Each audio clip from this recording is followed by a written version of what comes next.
Un inconnu a attaché sa robe de mariée. Le chef de la mafia lui a murmuré à l'oreille « Ton marié t'a vendu, petit moineau. Je suis venu récupérer mon dû. » Isabelle Thornton, 27 ans, se tenait devant le miroir, dans sa robe de mariée, sans se douter de ce qui l'attendait. Dans 2 minutes, un homme qu'elle n'avait jamais vu allait remonter sa fermeture éclair et briser son monde à jamais. Dans 2 heures, elle serait à bord d'un jet privé à destination de New York et du secret qu'elle avait enfoui pendant 9 longues années. Ce serait soit son salut, soit sa destruction totale. Mais pour l'instant, Isabelle Thornton était simplement une mariée, debout dans la suite nuptiale du Fairmont CPP Plaza Hotel à Boston, aux prises avec la fermeture éclair récalcitrante dans son dos et rêvant de fuir une vie qui ne lui avait apporté que de la cruauté. Ses longs cheveux noirs tombaient en boucles souples le long de sa colonne vertébrale. Ses yeux bleu-gris, de la couleur du ciel avant l'orage, brillaient d'une lueur qui n'était pas tout à fait de la joie. Des cernes sombres les ombrageaient, souvenirs d'années de nuits blanches et de gardes interminables. La robe de mariée en dentelle d'occasion pendait légèrement sur son corps mince. Son décolleté révélait des clavicules qui ressortaient un peu trop nettement sous sa peau pâle. Dans moins d'1 heure, elle deviendrait Isabelle Brooks. Elle n'aimait pas Tyler, mais il était sûr. Il était stable, il était son ticket de sortie de l'enfer. Du moins, c'est ce qu'elle pensait. Si cette histoire vous touche, laissez un « j'aime », partagez-la avec quelqu'un qui aime les romances sombres et abonnez-vous pour ne pas manquer la suite. Parce que parfois, l'homme qui vous kidnappe est le seul qui vous voit vraiment. Isabelle tendit le bras en arrière pour attraper la fermeture éclair récalcitrante, mais ses doigts ne saisirent que du vent. Elle laissa échapper un petit rire, la voix tremblante de nervosité. « Rachel, tu peux m'aider ? Je n'y arrive pas. » La voix de sa meilleure amie lui parvint depuis la chaise près de la fenêtre, étrange, comme si elle était légèrement étouffée. « 1 seconde, j'arrive. » Isabelle se retourna vers le miroir, le cœur battant à tout rompre dans sa poitrine. Elle prit une profonde inspiration pour se calmer. Puis elle le sentit. Une main toucha la peau nue de son dos, juste à l'endroit où la fermeture éclair s'était arrêtée. Ce n'étaient pas les doigts fins et familiers de Rachel.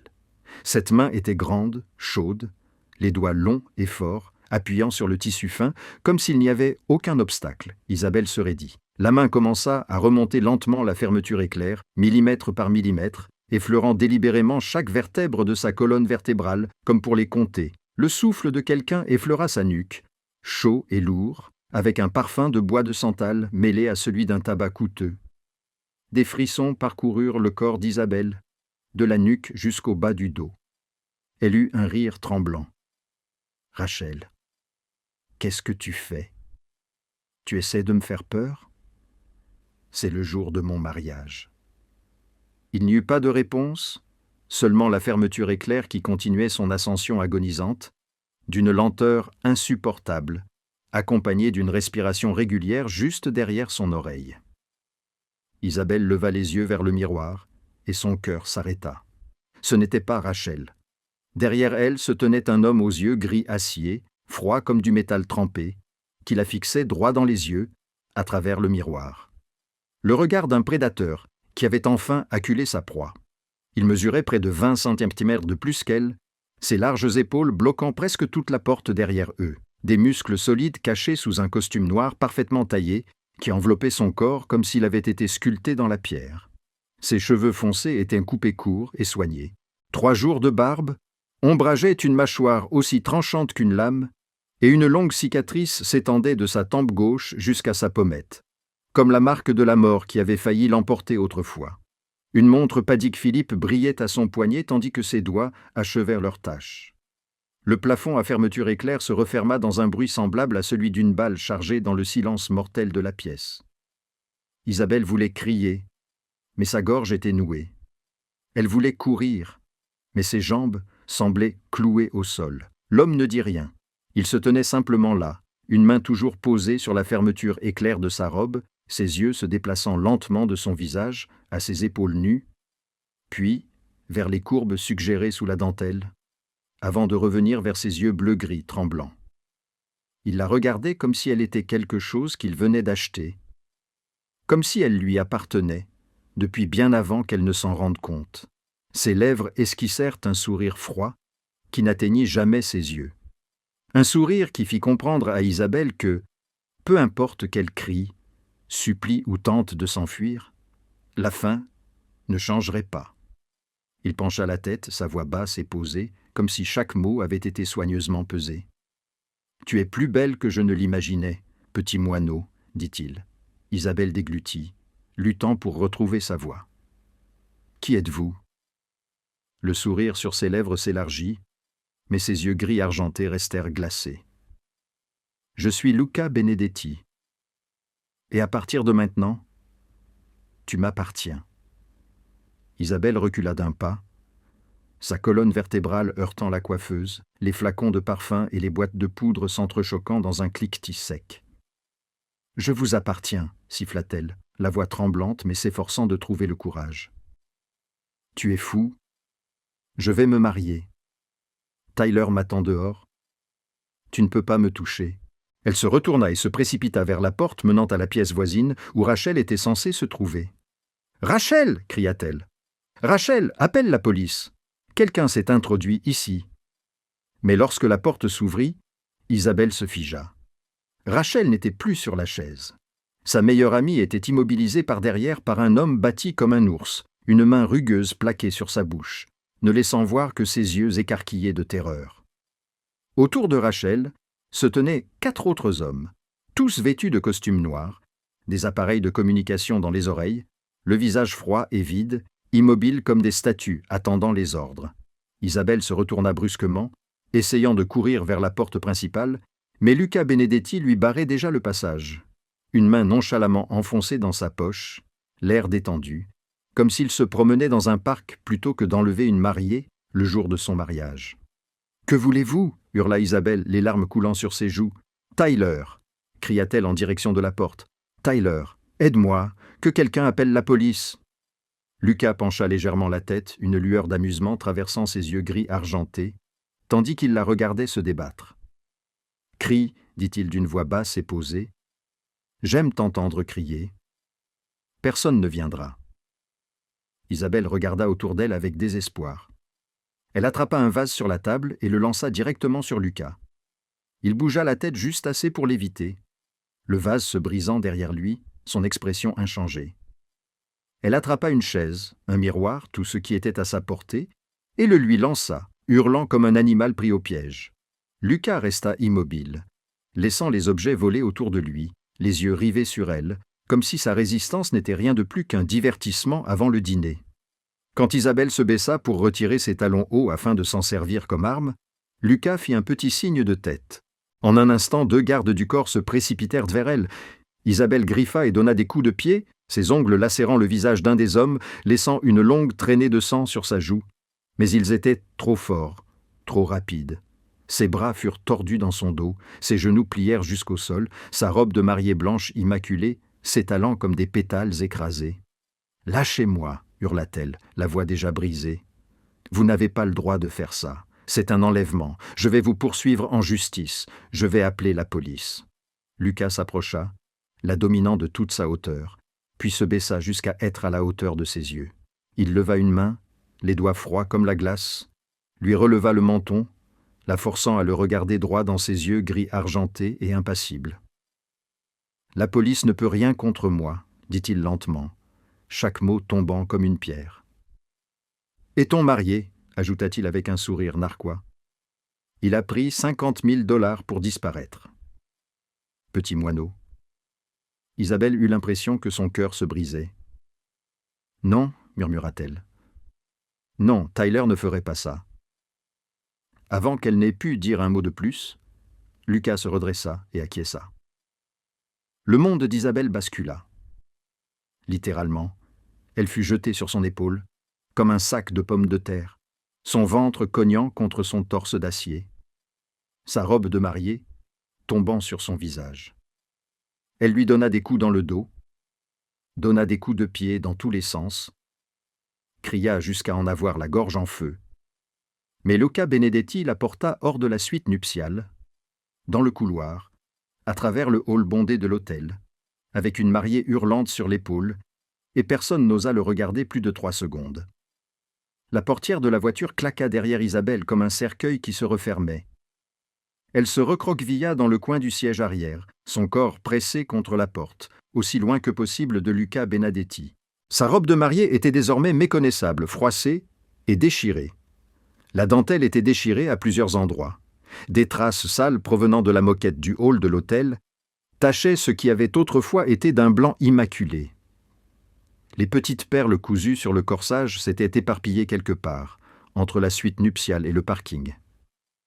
Le mascara coulait en 2 longues traînées noires sur ses joues, et les cheveux foncés que le coiffeur avait mis 2 heures à boucler pendaient maintenant en nœuds emmêlés comme un nid de corbeaux. Le SUV noir avançait en silence, ses vitres teintées si foncées qu'elle ne pouvait pas voir le monde extérieur, comme si elle avait été engloutie dans un autre endroit où la lumière elle-même ne pouvait pas atteindre. Luca était assis en face d'elle, une jambe croisée sur son genou, un bras posé nonchalamment sur le siège en cuir, aussi calme que si kidnapper une mariée en plein jour était une routine hebdomadaire. Ses yeux gris argentés la scrutaient sans ciller, les faibles lumières intérieures mettant en évidence la longue cicatrice sur son visage et la faisant ressembler à une fissure traversant un masque parfait. « Vous mentez » dit Isabelle d'une voix rauque. Sa voix était déchirée, à force d'avoir trop crié. « Tyler ne ferait jamais ça. Il m'aime. Il va me chercher. Il va appeler la police. » Luca ne répondit pas tout de suite. Il glissa la main dans la poche de sa veste, en sortit un téléphone, et le jeta légèrement sur ses genoux. « Attention !» Isabelle fixa le téléphone comme s'il s'agissait d'un serpent venimeux. Ses mains tremblaient lorsqu'elle le prit et déverrouilla l'écran. Une vidéo était déjà en cours de lecture. On y voyait Tyler debout dans une pièce sombre, en train de compter d'épaisses liasses de billets. Son visage ne trahissait aucune inquiétude, aucune douleur. Il souriait même lorsqu'une voix derrière la caméra lui demanda s'il était sûr de lui. Tyler leva les yeux, haussa les épaules et répondit sur le même ton qu'Isabelle avait entendu lui murmurer des mots d'amour à l'oreille des centaines de fois. 50 000. Bien sûr que je suis sûr. Elle ne vaut pas la peine de refuser une telle somme. Prenez-la. Je m'en fiche. Le téléphone glissa des doigts d'Isabelle et tomba sur le sol de la voiture. Elle ne pouvait plus respirer. Elle ne pouvait plus penser. 1 an. Elle était avec Tyler depuis 1 an. Elle avait attendu, fait confiance, cru qu'elle avait enfin trouvé quelqu'un qui ne lui ferait pas de mal. Et il l'avait vendu pour 50 000 $. Il n'avait même pas pris la peine de négocier. « Pourquoi » murmura-t-elle, la voix brisée. « Pourquoi fais-tu cela ? Je ne t'ai rien fait. Je ne sais même pas qui tu es. » Luca pencha légèrement la tête, l'expression impassible, mais quelque chose clignota dans ses yeux gris argentés qu'Isabelle ne parvint pas à déchiffrer. « Tu ne me connais pas, mais moi je te connais. Je te connais depuis 9 ans. 9 ans. » Isabelle secoua la tête, essayant de rassembler les fragments dans son esprit. Il y a 9 ans. Elle avait 18 ans. Il y a 9 ans, son père était mort dans un accident de voiture. « Tu penses que ton père est mort dans un accident ?» dit Luca d'une voix basse et lente, comme s'il racontait un conte de fées sombres. « N'est-ce pas ?» Isabelle leva les yeux vers lui, le cœur battant à tout rompre. « Que sais-tu de mon père ?» Luca soutint son regard sans la moindre trace de pitié. « Ton père n'est pas mort dans un accident de voiture, petit moineau. Il a reçu 3 balles dans la poitrine, dans un entrepôt abandonné à la périphérie de Boston. » Son sang se glaça dans ses veines. « Non » murmura-t-elle. « Non. La police a dit que c'était un accident. Sa voiture est tombée d'une falaise. J'ai organisé cet accident. » Luca continua d'un ton neutre, comme s'il lisait un rapport financier, afin que tu ne sois pas impliqué, afin que personne ne vienne te chercher pour récupérer ses dettes. J'ai été clément, mais une dette reste une dette. Des larmes coulaient sur le visage d'Isabelle, mais elle ne les essuya pas. 9 ans. 9 ans qu'elle vivait, avec la culpabilité, croyant qu'elle était une fille sans cœur qui n'était pas arrivée à temps pour lui dire au revoir. 9 ans à déposer des fleurs sur une tombe, à pleurer un homme qu'elle croyait mort seul sur une route de montagne déserte. Il avait été assassiné, Tout n'était qu'un mensonge. « Pourquoi » demanda-t-elle d'une voix désormais creuse. « Pourquoi, mon père » Lucas resta silencieux pendant un long moment, ses yeux gris argentés fixés sur son visage baigné de larmes. « Parce qu'il me devait de l'argent, finit-il par dire, et il a choisi de s'enfuir plutôt que de payer. Personne ne me fuit, Isabelle, personne. » Le SUV prit une route déserte menant à une piste d'atterrissage privée, et Isabelle Thornton resta assise là, dans sa robe de mariée déchirée, regardant sa vie s'effondrer morceau par morceau. Le jet privé s'éleva dans la nuit, traversant le ciel de Boston et emportant Isabelle loin de tout ce qu'elle avait toujours connu. Elle s'assit sur un siège en cuir doux de couleur crème, en face de Luca Benedetti. Elle regardait autour d'elle la cabine somptueuse, incapable d'en croire ses yeux. Le studio minable qu'elle louait depuis 5 ans ne valait probablement pas plus qu'un coin de la salle de bain de cet avion.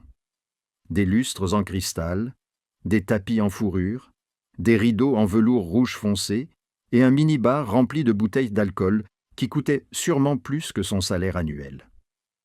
Lucas était assis là, calme, comme s'il n'avait pas bien détruit son mariage. Comme s'il n'avait pas révélé que son père avait été assassiné. Comme s'il ne l'avait pas arraché à son ancienne vie, comme on arrache une mauvaise herbe.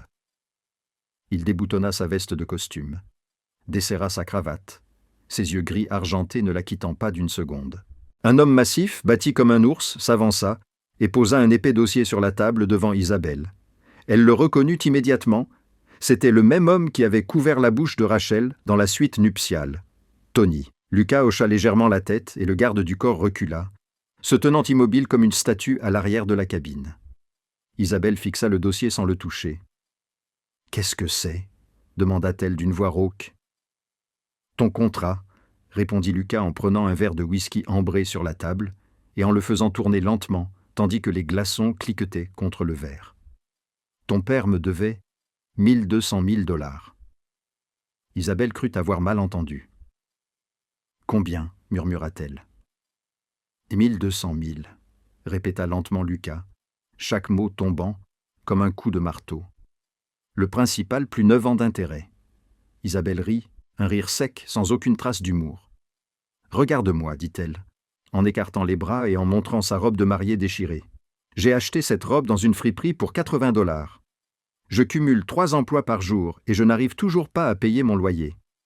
Où crois-tu que je vais trouver 1 200 000 $? Je n'ai pas besoin de ton argent, dit Lucas en la regardant lentement de haut en bas. J'ai besoin de toi, dit Isabelle en se raidissant. Que veux-tu ? Lucas posa son whisky et se pencha en avant, les avant-bras posés sur ses genoux. Tu travailleras pour moi pendant 3 ans dans mon restaurant à New York. Pas de salaire, juste le gîte et le couvert. Au bout de 3 ans, ta dette sera effacée et tu seras libre d'aller où tu veux. Ou bien, dit-il en marquant une pause, un sourire froid se dessinant sur ses lèvres, je te vendrai à Victor Klov.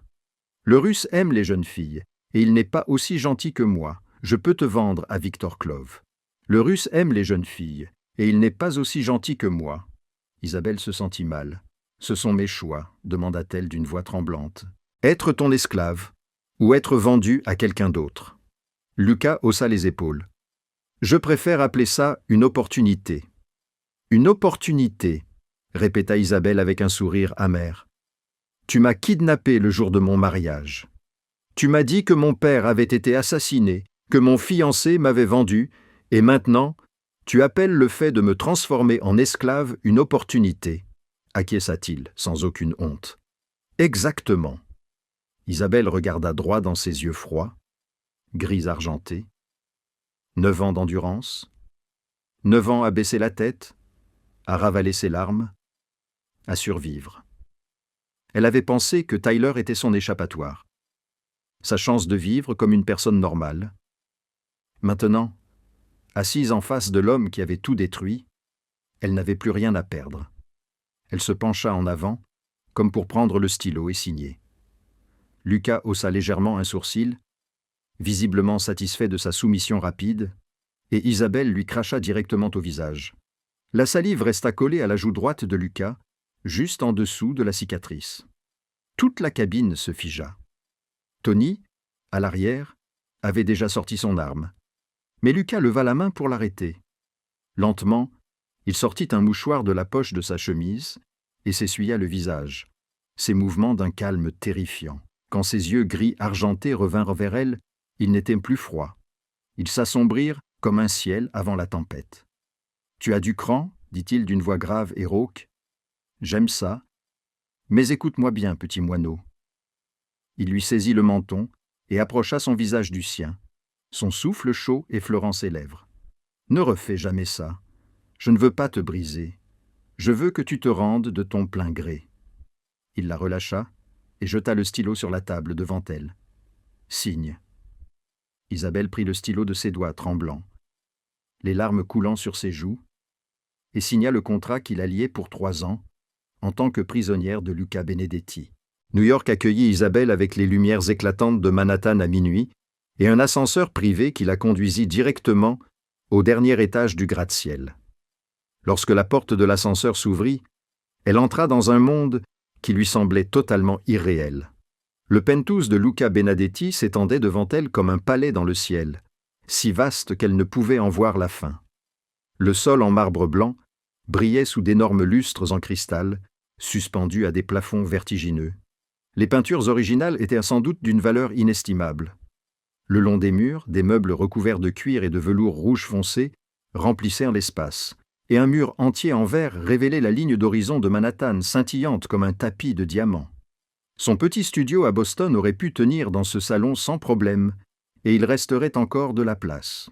Isabelle se tenait là, dans sa robe de mariée déchirée, pieds nus après avoir perdu ses chaussures en chemin. Les cheveux emmêlés, le visage maculé de mascara séché, elle se sentait comme une tache au milieu de tout ce luxe. Tony la conduisit dans un long couloir silencieux, passa devant d'innombrables portes fermées, puis s'arrêta enfin devant une pièce tout au bout. « Ta chambre » dit-il à voix basse. Puis il ouvrit la porte. Isabelle entra et faillit s'effondrer. La pièce était plus grande que tous les appartements dans lesquels elle avait vécu, avec un lit king-size recouvert de draps de soie blanche, un mur de placard encastré, une coiffeuse en acajou et une porte donnant sur une salle de bain privée avec une baignoire en marbre et des robinets en plaqué or. Elle s'était lavée à l'eau froide pendant 3 mois d'hiver parce qu'elle ne pouvait pas payer la facture de gaz. « Il y a des vêtements neufs dans le placard, » continua Tony. « Le patron les a fait préparer. Tu peux te laver et te reposer, il te verra demain matin. » Il sortit, la porte se referma, et Isabelle entendit le verrou s'enclencher de l'extérieur. Elle ouvrit le placard et se figea. À l'intérieur se trouvaient des dizaines de robes, de chemisiers, de pantalons, tous de marque. Chanel, Dior, Valentino, des noms qu'elle n'avait vus que dans les magazines, en attendant dans les cliniques gratuites. Des talons hauts étaient alignés soigneusement en dessous, des sacs à main étaient suspendus à des crochets, et il y avait même un tiroir rempli de lingerie en dentelle coûteuse. Isabelle claqua la porte du placard. Elle n'était pas une poupée qu'il pouvait habiller à sa guise. Elle ôta la robe de mariée abîmée et la jeta dans un coin, puis elle alla dans la salle de bain. Elle prit une douche chaude, un luxe qu'elle n'avait pas connu depuis des mois, mais elle ne toucha à aucun des savons ou shampoings coûteux disposés sur l'étagère. Quand elle sortit, elle s'enveloppa dans une serviette et s'allongea sur le lit, refusant de toucher le moindre vêtement dans le placard. Le lendemain matin, Tony frappa à la porte et l'accompagna jusqu'à la salle à manger. Lucas était assis en bout de table, lisant le journal, une tasse d'espresso fumante devant lui. La table était couverte de petits déjeuners, d'œufs bénédicts, de kissans, de fruits frais, de jus d'orange fraîchement pressé, assez de nourriture pour la faire vivre pendant une semaine. Il leva les yeux vers elle, ses yeux gris argentés glissant de ses cheveux humides à la serviette enroulée autour de son corps, puis haussa un sourcil. « Tu n'aimes pas les vêtements que j'ai préparés. »« Je n'ai pas besoin de tes affaires, » répondit Isabelle froidement. Lucas posa le journal et pencha la tête, visiblement amusé. « Alors, tu comptes porter une serviette pendant 3 ans, si je n'ai pas le choix. » Il laissa échapper un petit rire qui n'atteignit pas ses yeux. « Assieds-toi et mange, petit moineau. Tu auras besoin de force pour me combattre. » Isabelle regarda la nourriture, puis le regarda. Elle tira une chaise, s'assit et ne toucha à rien. « Je n'ai pas faim. » Lucas l'observa longuement, puis retourna à son café. « Comme tu veux. » Isabelle ne déjeuna pas ce jour-là. Elle ne dîna pas non plus. Le deuxième jour s'écoula et elle ne but que de l'eau du robinet de la salle de bain. Elle avait des crampes d'estomac, la tête lui tournait, mais elle s'en moquait. C'était la seule chose qu'elle contrôlait encore. Son corps, sa faim, étaient les seules choses que Luca Benedetti ne pouvait lui enlever. Il pouvait la kidnapper, l'enfermer dans cette cage dorée, mais il ne pouvait pas la forcer à manger. Le troisième jour, lorsque la lumière du soleil pénétra à travers les rideaux, Isabelle se leva du lit et le monde bascula. Elle tituba jusqu'à la salle de bain, s'agrippa au lavabo et fixa son reflet pâle dans le miroir. Puis, tout devint noir. Les coups frappés à la porte résonnaient au loin, comme s'ils provenaient d'un monde auquel Isabelle n'appartenait plus. Elle était allongée sur le sol froid de la salle de bain, la joue appuyée contre le marbre, les yeux mi-clos, regardant le plafond tourné. Elle ne savait pas depuis combien de temps elle était là. Cela pouvait être quelques minutes. Cela pouvait être plusieurs heures. Le temps avait perdu tout son sens dès que son corps avait refusé de coopérer. Isabelle. La voix de Tony résonna à travers la porte. « Ça va ? » « C'est l'heure de déjeuner. » Elle voulait répondre, mais ses lèvres refusaient de bouger. Sa langue était comme du papier de verre. Sa gorge semblait remplie de coton. Tout ce qu'elle pouvait faire, c'était rester allongée là, regarder la lumière danser devant ses yeux et attendre. Isabelle. La voix se fit plus forte, suivie de coups urgents, puis du silence, puis de pas lourds qui s'éloignaient. Elle ferma les yeux, pensant qu'il l'avait enfin laissée tranquille. Elle se trompait. Un fracas tonitruant secoua la pièce. La porte de la chambre fut arrachée de ses gonds et claqua contre le mur. Des pas rapides et décisifs traversèrent le sol en marbre, et la porte de la salle de bain fut enfoncée d'un coup de pied. La lumière de la chambre envahit la pièce, aveuglante, et Isabelle vit une grande silhouette sombre remplir l'embrasure de la porte. Luca Benedetti se tenait là, son costume en désordre, les cheveux ébouriffés, les yeux gris argentés écarquillés, alors qu'il observait son corps immobile sur le sol. Pendant un bref instant, Isabelle crut voir autre chose dans ses yeux. Pas de froideur, pas de maîtrise, mais de la panique. Il se précipita vers elle, tomba à genoux, glissa un bras sous sa tête et son dos, et la souleva doucement. « Isabelle » appela-t-il d'une voix tendue. « Tu m'entends » ? Ouvre les yeux, elle essaya d'obéir, essaya de parler. Mais tout ce qui sortit de ses lèvres fut un faible gémissement. « Appelle le médecin » cria Lucas en direction de la porte où se tenait Tony. « Appelle-le tout de suite. Dis-lui qu'il a 10 minutes, sinon je lui montrerai à quoi ressemble l'enfer. » Isabelle se sentit soulevée, légère comme une feuille morte. Lucas la porta dans ses bras, se précipita dans la chambre et la déposa sur le lit. Elle tremblait, non pas de froid, mais parce que son corps était trop faible pour faire quoi que ce soit d'autre. 3 jours sans nourriture pour un corps déjà épuisé par des années de privation, c'était plus que suffisant pour l'achever. « Tu es idiote » grogna Lucas en tirant la couverture sur elle. « Tu essayais de te tuer juste pour me défier ? Ça en valait la peine ?» Isabelle ne répondit pas. Elle n'en avait pas la force. 15 minutes plus tard, un homme d'âge moyen aux cheveux grisonnants entra dans la pièce avec une mallette en cuir noir. « Docteur Morrison » dit Lucas sèchement. « Examinez-la. » Le médecin se mit au travail, vérifiant son pouls, sa tension artérielle, ses pupilles, écoutant les battements de son cœur. Il préleva du sang, examina les résultats, et son expression s'assombrit à chaque résultat. Lucas se tenait à côté du lit, les bras croisés, les yeux gris argentés, ne quittant Isabelle des yeux à aucun moment. « Eh bien » demanda-t-il, lorsque le médecin se redressa enfin. Le docteur Morrison regarda Lucas, puis Isabelle, le visage grave. « Elle souffre de malnutrition sévère, dit-il. Mais pas seulement depuis 3 jours. » Il marqua une pause, comme s'il réfléchissait à ce qu'il devait révéler. Ces marqueurs indiquent une carence nutritionnelle de longue date, une faible densité osseuse, une anémie chronique et une fonte musculaire. Quelqu'un a affamé cette fille pendant des années avant qu'elle n'arrive ici. Lucas ne dit rien. Isabelle était allongée là, chaque mot résonnant comme une cloche funèbre. Elle se souvenait des repas de son enfance, quand son père buvait l'argent destiné à la nourriture. Elle se souvenait des nuits où elle s'endormait le ventre vide. Elle se souvenait des années qui avaient suivi la mort de son père, où elle cumulait 3 emplois par jour sans gagner assez pour se nourrir correctement, devant choisir entre le loyer et la nourriture. Elle a besoin de liquide et d'une surveillance, le docteur Morrison poursuivit. Elle a besoin de repas réguliers et de repos. Si cela continue, son corps va complètement s'éteindre. Le médecin ouvrit sa mallette, suspendit une poche de perfusion et glissa l'aiguille dans le bras d'Isabelle. Elle ne résista pas. Elle n'avait plus la force de résister à quoi que ce soit. Lorsque le médecin quitta la pièce, Lucas approcha une chaise du lit et s'assit. Un lourd silence s'abattit sur la pièce. Isabelle fixait le plafond, des larmes coulant silencieusement sur sa ligne capillaire. « Pourquoi te punis-tu ainsi » demanda finalement Lucas, d'une voix qui n'était plus froide, mais grave et indéchiffrable. Isabelle tourna la tête pour le regarder.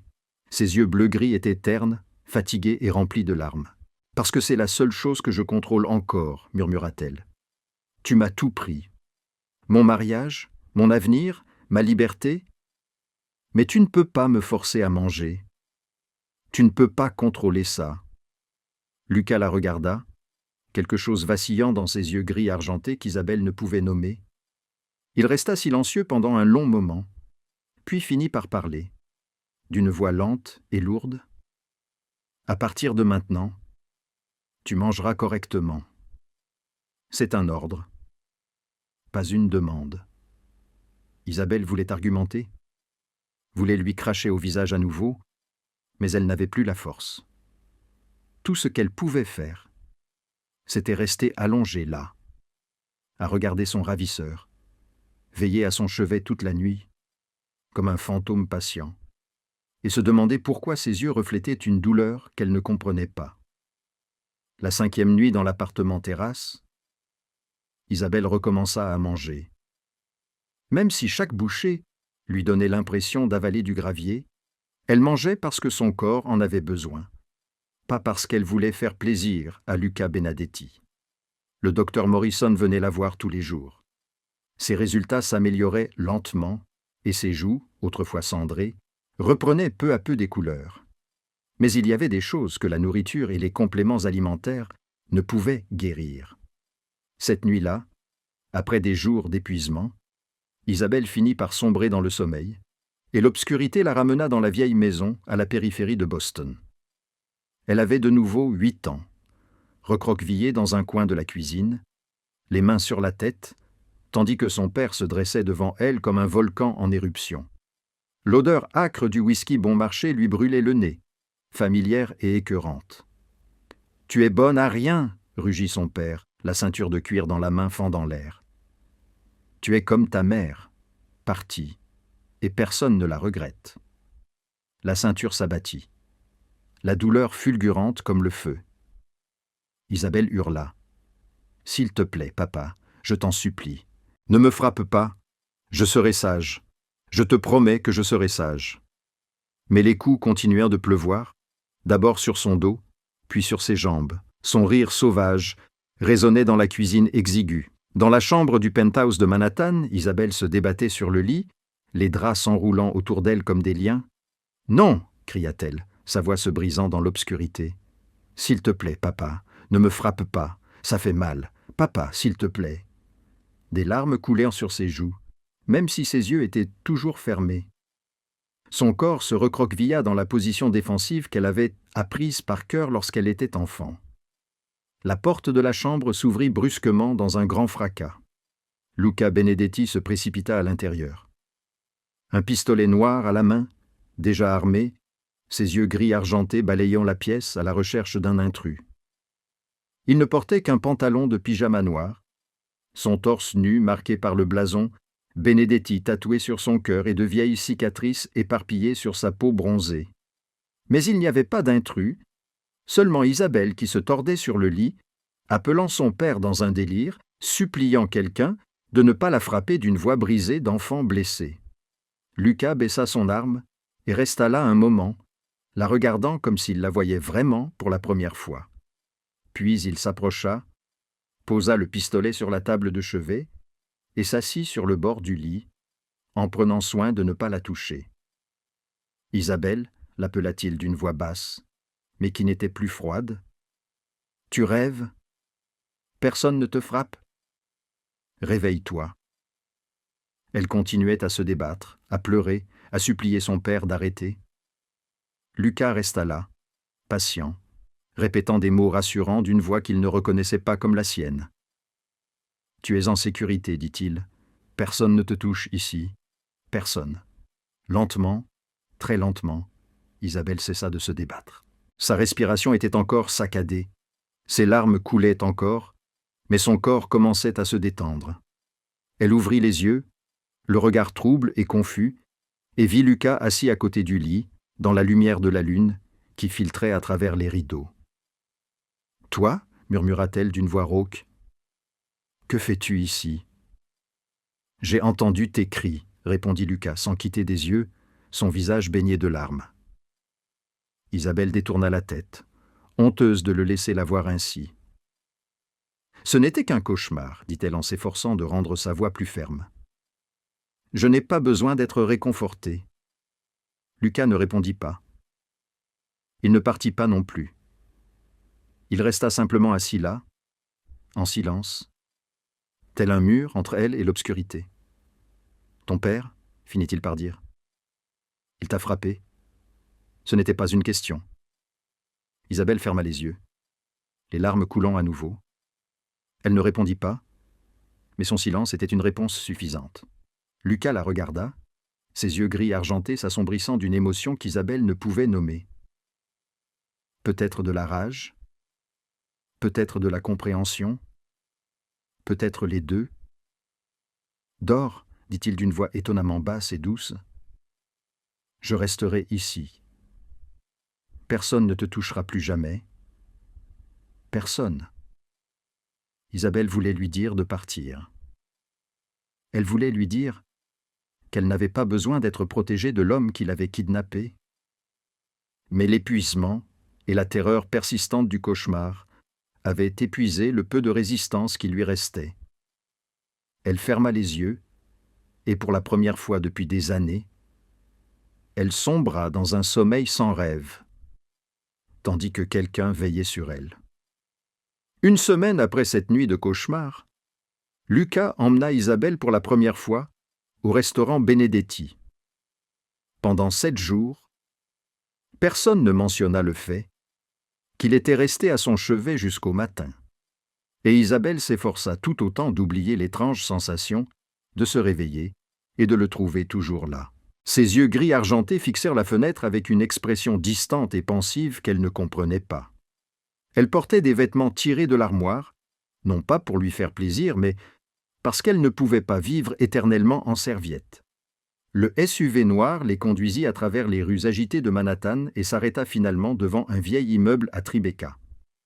Benedetti apparut devant Isabelle comme un joyau caché au cœur de la ville. Des briques rouges chaudes sur la façade, des fenêtres en chêne, une enseigne en or massif gravée du nom du restaurant, en lettres italiques élégantes. Lucas posa une main sur son dos, douce mais ferme, la guidant à l'intérieur, et Isabelle dut admettre qu'elle n'était pas préparée à ce qu'elle vit. À l'intérieur, le restaurant était un mélange parfait d'élégance ancienne et moderne. De hauts plafonds couronnés de lustres en cristal, des murs en briques apparentes rayonnant de chaleur, des tables en acajou, recouvertes de nappes d'un blanc immaculé, et une vaste cuisine ouverte au centre, où les clients pouvaient observer les chefs à l'œuvre. Tout respirait le raffinement et le prestige, des couverts en argent aux fleurs fraîches sur chaque table. « C'est le restaurant de ma famille, depuis 3 générations, » dit Lucas, sa voix trahissant une certaine fierté. « Mon grand-père l'a ouvert lorsqu'il est arrivé en Amérique depuis la Sicile. Mon père en a hérité. Maintenant, c'est le mien. » Isabelle ne dit rien. Elle essayait de concilier l'image du chef mafieux, impitoyable qu'il avait kidnappé, le jour de son mariage avec celle de l'homme debout, au milieu du restaurant familial, parlant de son grand-père. « Tu vas travailler ici » continua Lucas en la conduisant vers la cuisine. « Mais avant de servir les clients, tu dois apprendre à cuisiner. » Isabelle s'arrêta net. « Je ne sais pas cuisiner. »« Je sais. C'est pour ça que je vais t'apprendre. » Elle ouvrit la bouche pour protester, mais Lucas l'avait déjà poussée dans la cuisine et avait fermé la porte derrière eux. La cuisine était vide, car le restaurant n'était pas encore ouvert. Ils se tenaient tous les deux au milieu des cuisinières étincelantes, des réfrigérateurs industriels et des étagères remplies d'ingrédients qu'Isabelle ne reconnaissait pas. Lucas ôta sa veste de costume et retroussa les manches de sa chemise jusqu'au coude, dévoilant des avant-bras bronzés et musclés. Il noua un tablier noir autour de sa taille et, debout derrière le comptoir, il semblait être un homme complètement différent. Ce n'était plus un chef mafieux froid, mais un chef absorbé par son art. « Aujourd'hui, tu vas apprendre à faire des pâtes fraîches, dit-il. C'est une recette de la famille Benedetti. Personne en dehors de la famille ne la connaît. »« Alors pourquoi me l'enseignez-vous » demanda Isabelle avec amertume. « Je ne fais pas partie de votre famille, » répondit Lucas en la regardant dans les yeux, sans rien laisser paraître. « Parce que vous allez rester avec moi pendant 3 ans. Assez longtemps pour apprendre quelque chose. » Il fit glisser vers elle un bol de farine, un œuf et une pincée de sel. « Allez-y. » Isabelle fixa les ingrédients, puis le regarda et décida que si elle devait travailler pour lui, elle le ferait à sa manière. Elle cassa l'œuf délibérément, laissant la coquille tomber dans le bol. Elle mélangea la farine à l'opposé de ses instructions, ajouta trop d'eau, pétrit trop vigoureusement, laissant la pâte devenir collante et s'étaler sur le comptoir dans un désordre chaotique. Lucas resta là, les bras croisés sur la poitrine, la regardant saboter sans changer d'expression. Lorsqu'elle s'arrêta, haletante, les 2 mains couvertes de pâte, il s'avança calmement et jeta la pâte ratée à la poubelle. « Encore une fois, » dit-il. Isabelle serra les dents, prit de nouveaux ingrédients et répéta le sabotage. Cette fois, elle a ajouté beaucoup trop de sel, rendant la pâte sèche et impossible à travailler. Lucas l'a jetée à la poubelle, encore une fois. Elle a essayé une 3e fois, une 4e, une 5e. À chaque fois, elle trouvait un moyen de tout gâcher, et à chaque fois, Lucas lui faisait recommencer avec les 2 mêmes mots, sans jamais élever la voix, sans jamais perdre patience. À la 6e tentative, Isabelle était épuisée et furieuse. « Pourquoi tu n'abandonnes pas » cria-t-elle. « Pourquoi tu ne comprends pas que je ne veux pas être ici? Je ne veux pas apprendre à cuisiner. Je ne veux rien faire pour toi. » Lucas s'approcha, s'arrêtant juste derrière elle, assez près pour qu'elle puisse sentir la chaleur de son torse dans son dos. « Parce que je n'abandonne pas ce que je veux, » dit-il, sa voix grave effleurant son oreille. « Et j'ai toute la nuit, petit moineau. » Isabelle se raidit, le cœur battant pour des raisons qu'elle ne voulait pas admettre. Il prit ses mains, les plongea dans un bol de farine fraîche et commença à la guider à travers chaque mouvement. Ses grandes mains enveloppèrent les siennes, plus petites, avec une patience telle qu'il aurait pu attendre toute une vie qu'elle apprenne à préparer un simple plat de pâtes. La main de Lucas enveloppa celle d'Isabelle, la guidant pour pétrir la pâte en mouvements lents et réguliers. Son souffle effleurait sa nuque, chaud et tranquille, portant le parfum du bois de santal et de l'espresso. Isabelle essaya de se concentrer sur la pâte sous ses mains, mais tous ses sens semblaient uniquement conscients de l'homme debout derrière elle. Sa poitrine touchait presque son dos. Ses bras l'enlaçaient comme une cage invisible. « Plus lentement, » dit Lucas, sa voix grave, résonnant juste à côté de son oreille. « Tu pétris trop vite. La pâte a besoin de temps pour que les particules se lient entre elles. » Isabelle déglutit, la gorge soudainement sèche. Elle ne comprenait pas pourquoi son cœur battait à toute vitesse, pourquoi sa peau brûlait là où il était le plus proche d'elle. Elle détestait cet homme. Elle se le rappela. Il l'avait kidnappé, détruit sa vie. Il était l'ennemi, mais son corps ne semblait pas écouter la raison. « C'est mieux, » dit Lucas lorsque la pâte commença à devenir lisse sous leurs mains. « Tu apprends vite quand tu ne sabotes pas délibérément les choses. » Isabelle ne répondit pas. Elle se concentra sur sa respiration et essaya de ne pas penser à la proximité de Lucas. Lorsque la pâte atteignit la bonne élasticité, Lucas lâcha ses mains et s'écarta pour prendre un rouleau à pâtisserie en bois. Il commença à étaler la pâte en fines feuilles. Ses mouvements étaient ceux d'un expert, comme s'il l'avait fait des milliers de fois. Isabelle resta là, à le regarder travailler, et pour la première fois, elle se permit de vraiment le regarder. La cicatrice sur son visage commençait à la tempe gauche et descendait le long de la pommette, longue de près de 10 cm, comme si quelqu'un avait délibérément tracé une ligne droite sur un visage autrement parfait. « Cette cicatrice, » dit Isabelle sans réfléchir. « D'où vient-elle » Les mains de Lucas s'immobilisèrent sur le rouleau à pâtisserie. Il ne la regarda pas, son regard fixé sur la pâte fine, comme du papier devant lui. Après un long moment, il répondit. « Je me la suis faite moi-même. » Isabelle se figea.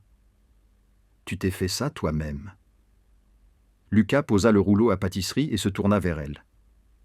Ses yeux gris argentés n'étaient pas plus froids, mais assombris comme un ciel avant la tempête, remplis de quelque chose de profond et de douloureux. « Il y a 8 ans, commença-t-il d'une voix basse et lente, comme si chaque mot avait son propre poids.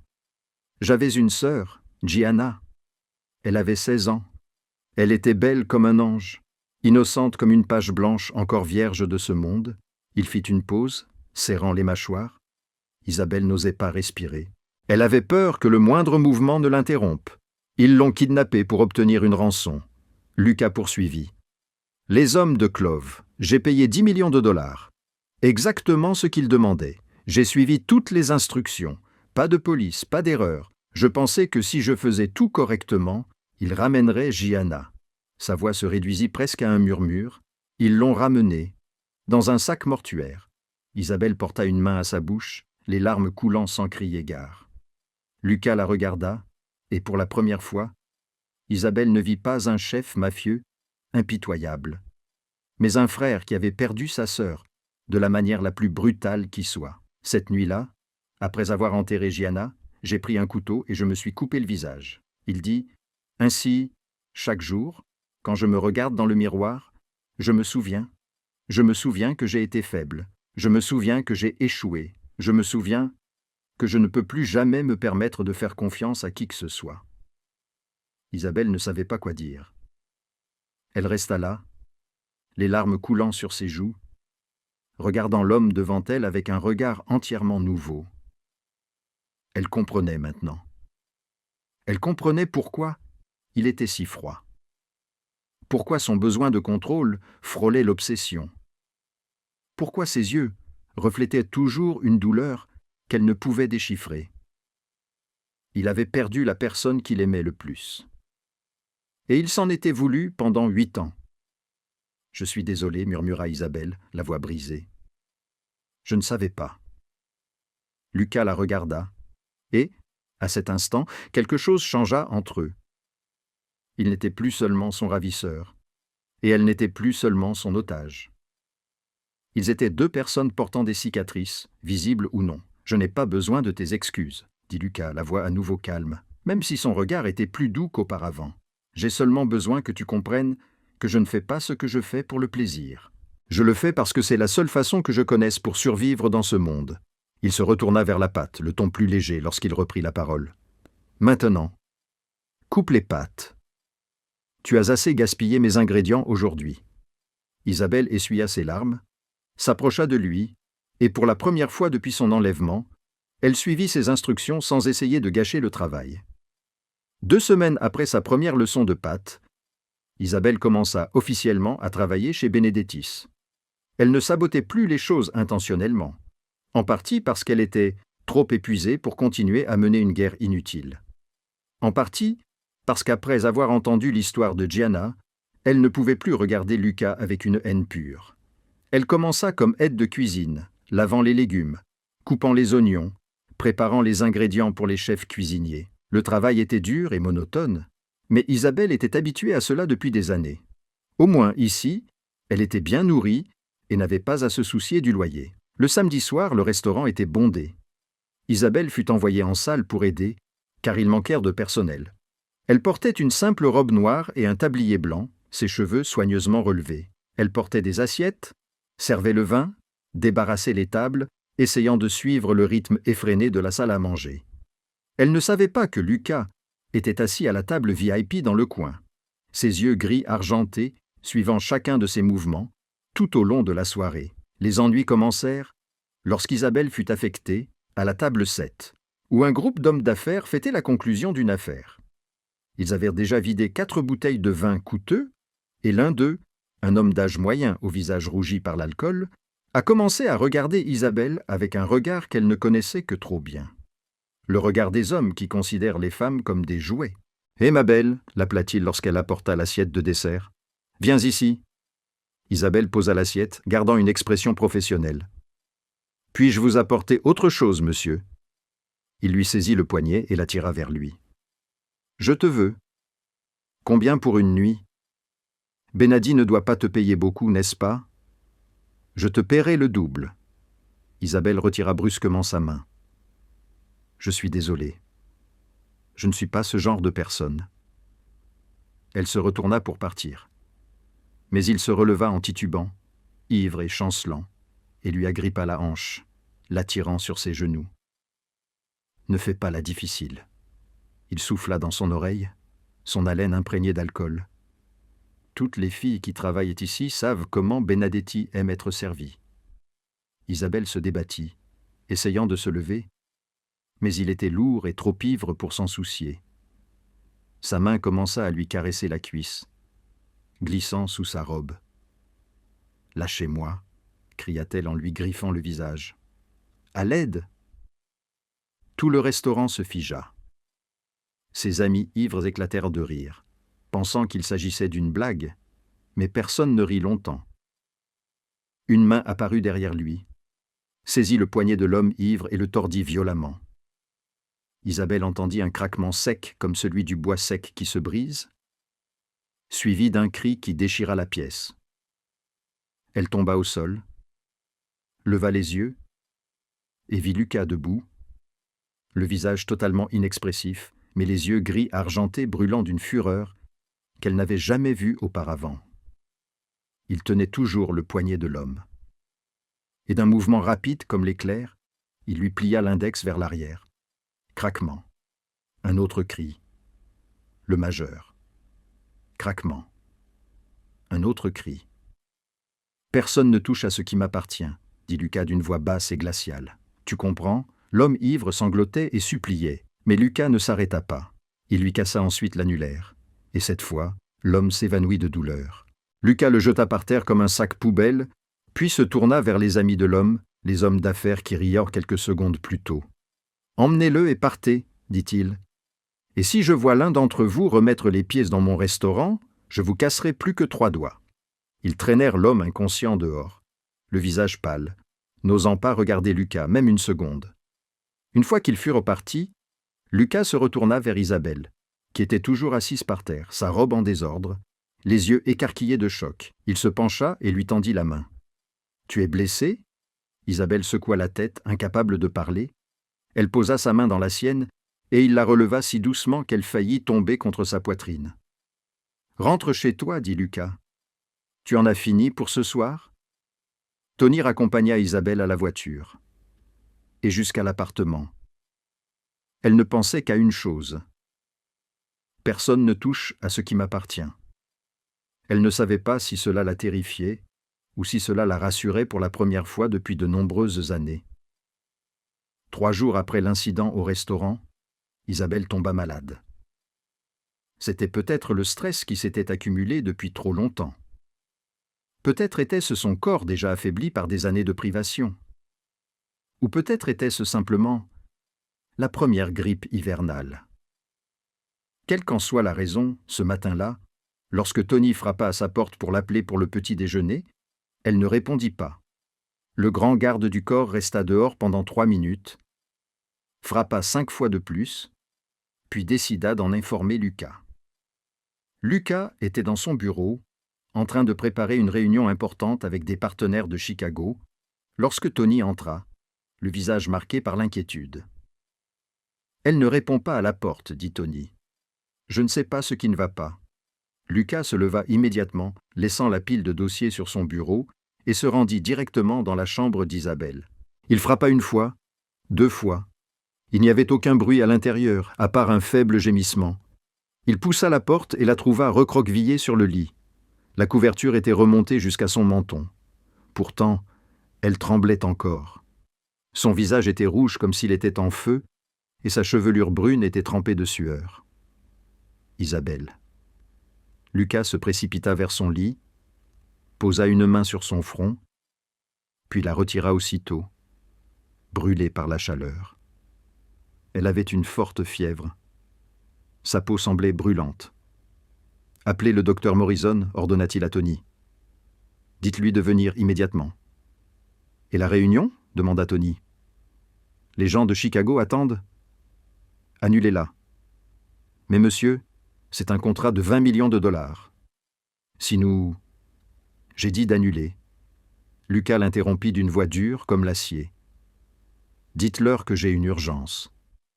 S'ils ne peuvent pas attendre, qu'ils trouvent un autre partenaire. » Tony acquiesça et disparut de l'embrasure de la porte. Lucas s'assit sur le bord du lit, regardant Isabelle se tordre de fièvre. Il prit un linge humide dans la salle de bain et essuya doucement la sueur de son front et de son cou. Ces gestes étonnamment délicats pour un homme dont les mains avaient brisé tant d'os. Isabelle ouvrit les yeux, mais son regard était vague. Elle ne reconnaissait pas l'homme devant elle. Elle délirait. « Papa » murmura-t-elle d'une voix faible et fragile comme un fil. « J'ai tellement froid. Tu peux me donner une autre couverture ?» Lucas se figea. Il ne l'avait jamais entendu appeler son père ainsi, d'une voix douce et pleine d'espoir, comme une enfant qui croyait encore en l'amour de son père. « Je promets d'être sage » continua Isabelle, les yeux refermés, la tête bougeant faiblement sur l'oreiller trempé de sueur. « Je ne ferai plus de bruit. Je ne demanderai plus à manger. S'il te plaît, ne me frappe pas. » Lucas serra les poings, la mâchoire crispée jusqu'à ce que ses muscles sautillent sous sa peau. Il connaissait son passé de maltraitance depuis cette première nuit de cauchemar. Mais l'entendre supplier son père de ne pas la frapper alors qu'elle délirait était tout autre chose. Cela lui donna envie de trouver la tombe de son père et de le déterrer juste pour le tuer à nouveau. « J'ai tellement faim » pleura Isabelle, les larmes coulant des coins de ses yeux fermés.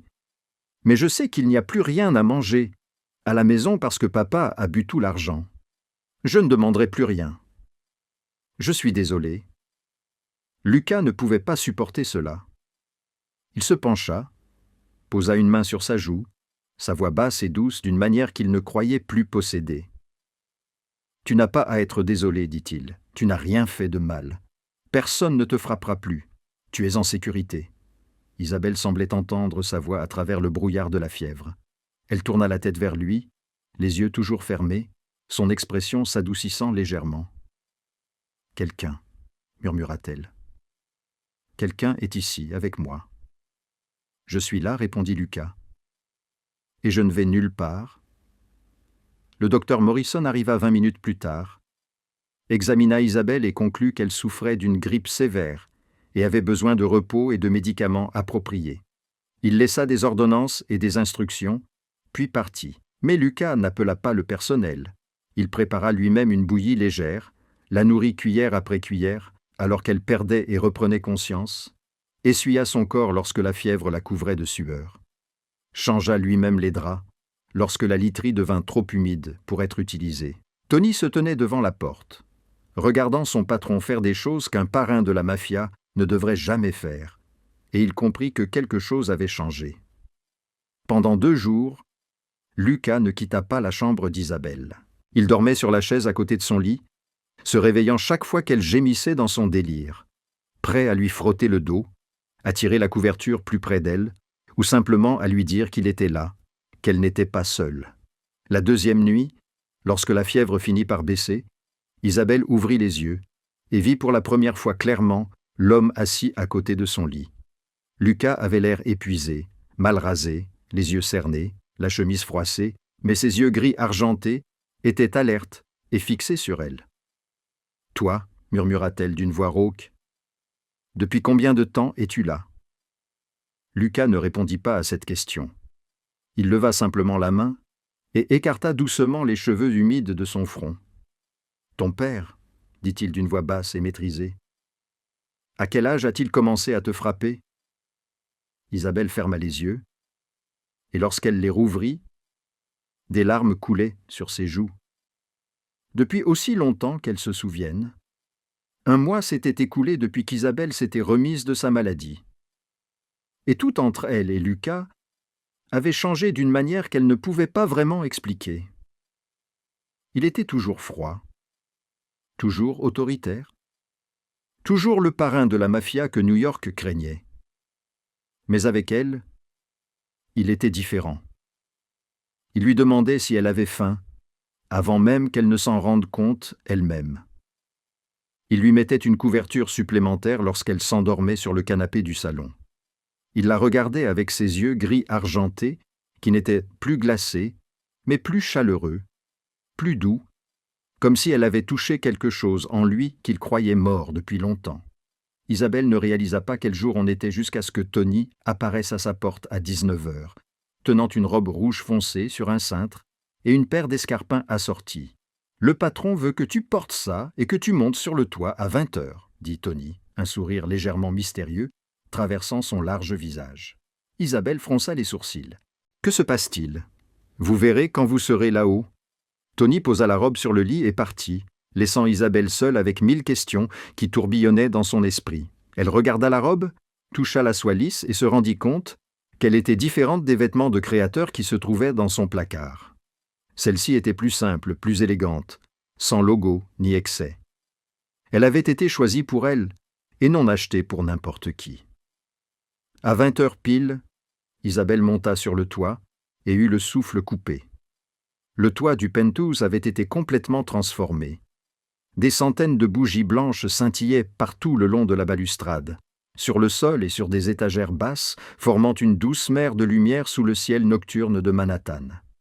Une petite table se trouvait au centre, recouverte d'une nappe blanche, dressée pour 2 personnes et ornée d'un vase de roses rouges.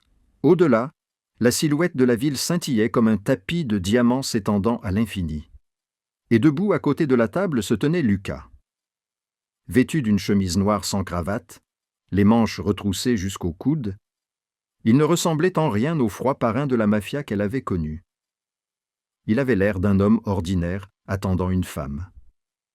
Et cela fit battre le cœur d'Isabelle. « Qu'est-ce que c'est » murmura-t-elle, craignant de croire ses propres yeux. Lucas s'approcha, son regard gris argenté ne la quittant pas, passant de ses cheveux noirs, lissés derrière ses oreilles, à la robe rouge qui épousait ses courbes, jusqu'aux talons qui la rendaient un peu plus grande. « C'est ton anniversaire, dit-il simplement. Isabelle se figea. Elle avait oublié quel jour on était. Depuis 9 ans, personne ne se souvenait de son anniversaire, pas même elle-même. Elle avait arrêté de compter depuis longtemps, car qu'y avait-il à célébrer quand chaque année n'était qu'une nouvelle série de 365 jours de lutte pour survivre. « Toi » commença-t-elle, mais sa gorge se serra et les mots ne sortirent pas. Lucas la conduisit à la table, tira sa chaise, puis s'assit en face d'elle. Il versa du vin rouge dans son verre, la lumière des bougies dansant dans ses yeux gris argentés.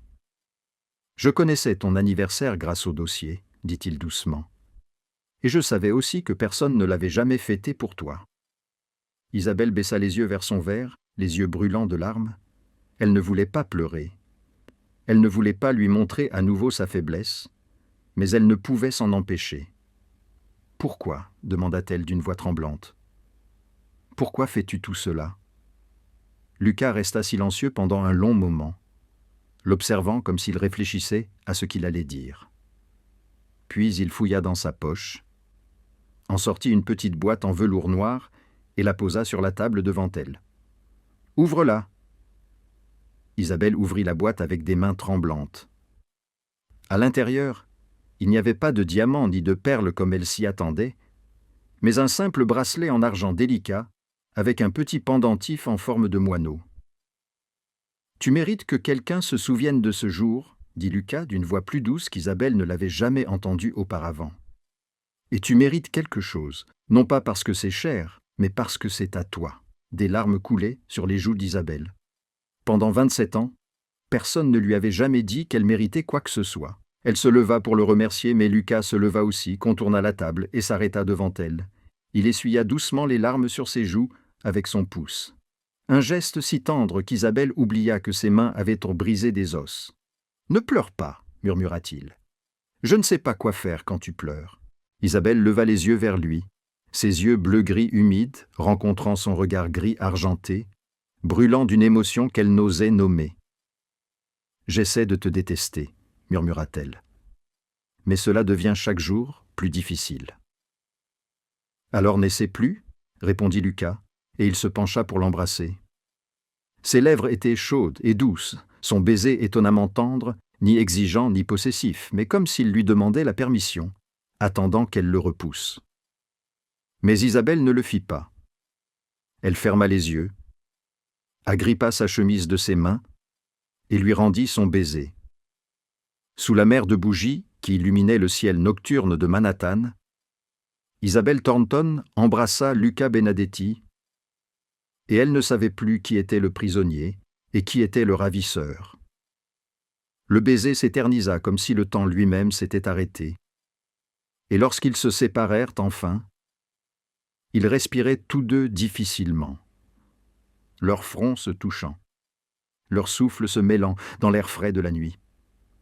Lucas la regarda, ses yeux gris argentés assombris par quelque chose de primitif et d'intense. Pourtant, il ne bougea pas, n'exigea rien. Il resta simplement là, à attendre. « Tu peux t'arrêter à tout moment, » dit-il d'une voix rauque.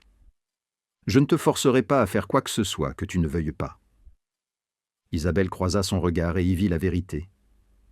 Cet homme, le chef mafieux impitoyable que toute la ville craignait, lui donnait le choix. Elle pouvait se détourner, retourner dans sa chambre, et il la laisserait partir. Mais elle ne voulait pas partir. Pour la première fois de sa vie, Isabelle ne voulait pas fuir. Elle se mit sur la pointe des pieds et pressa ses lèvres contre les siennes.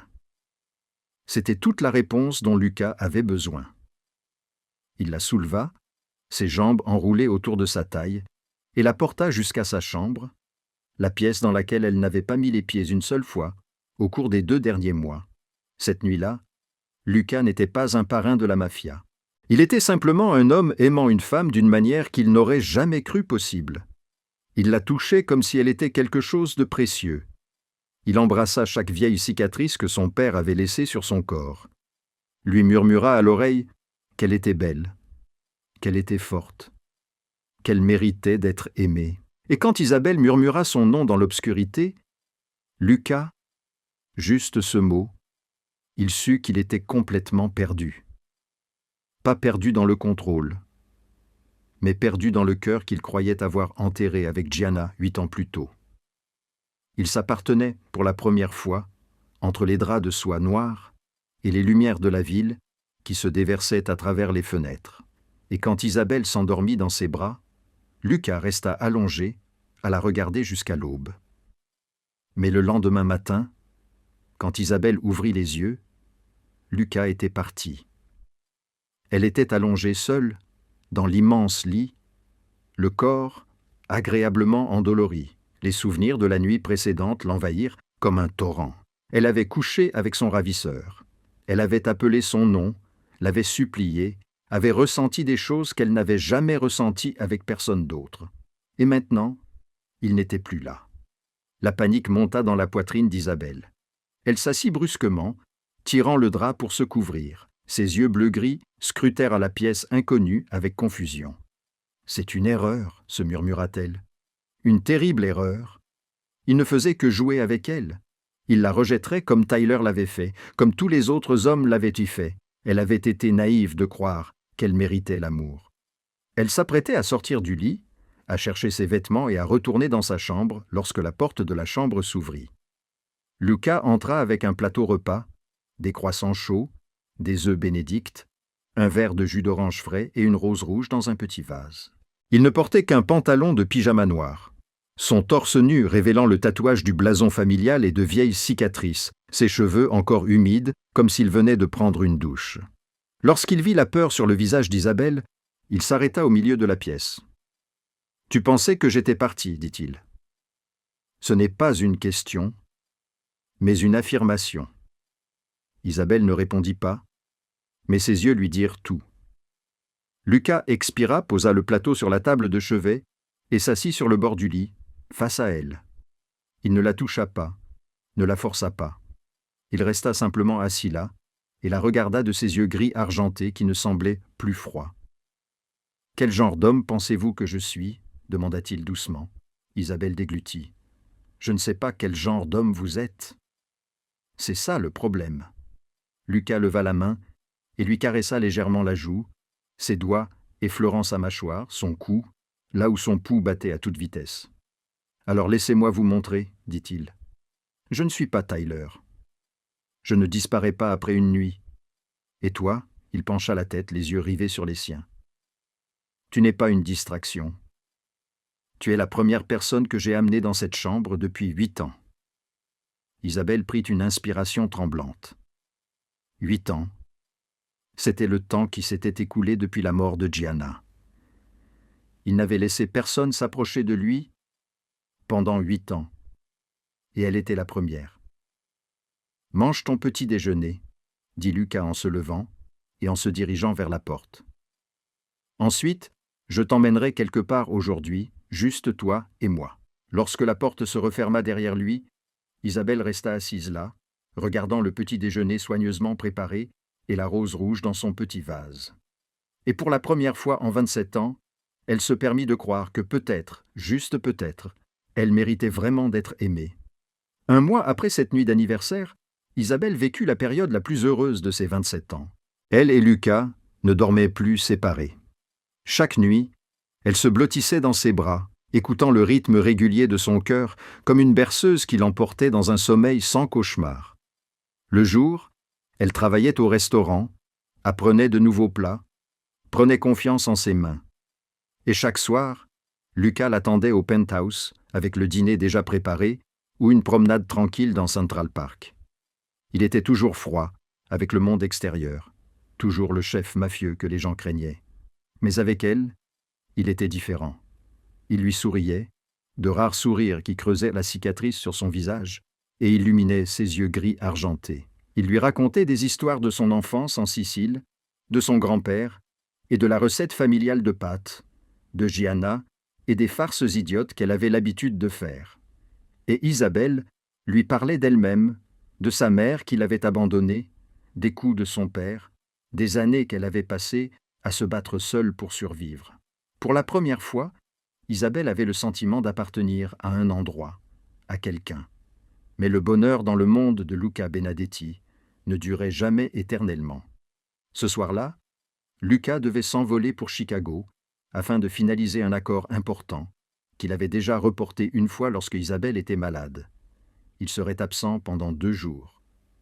Avant de monter dans l'avion, il l'embrassa longuement à la porte de l'appartement. « Je laisse Tony ici avec toi, dit-il.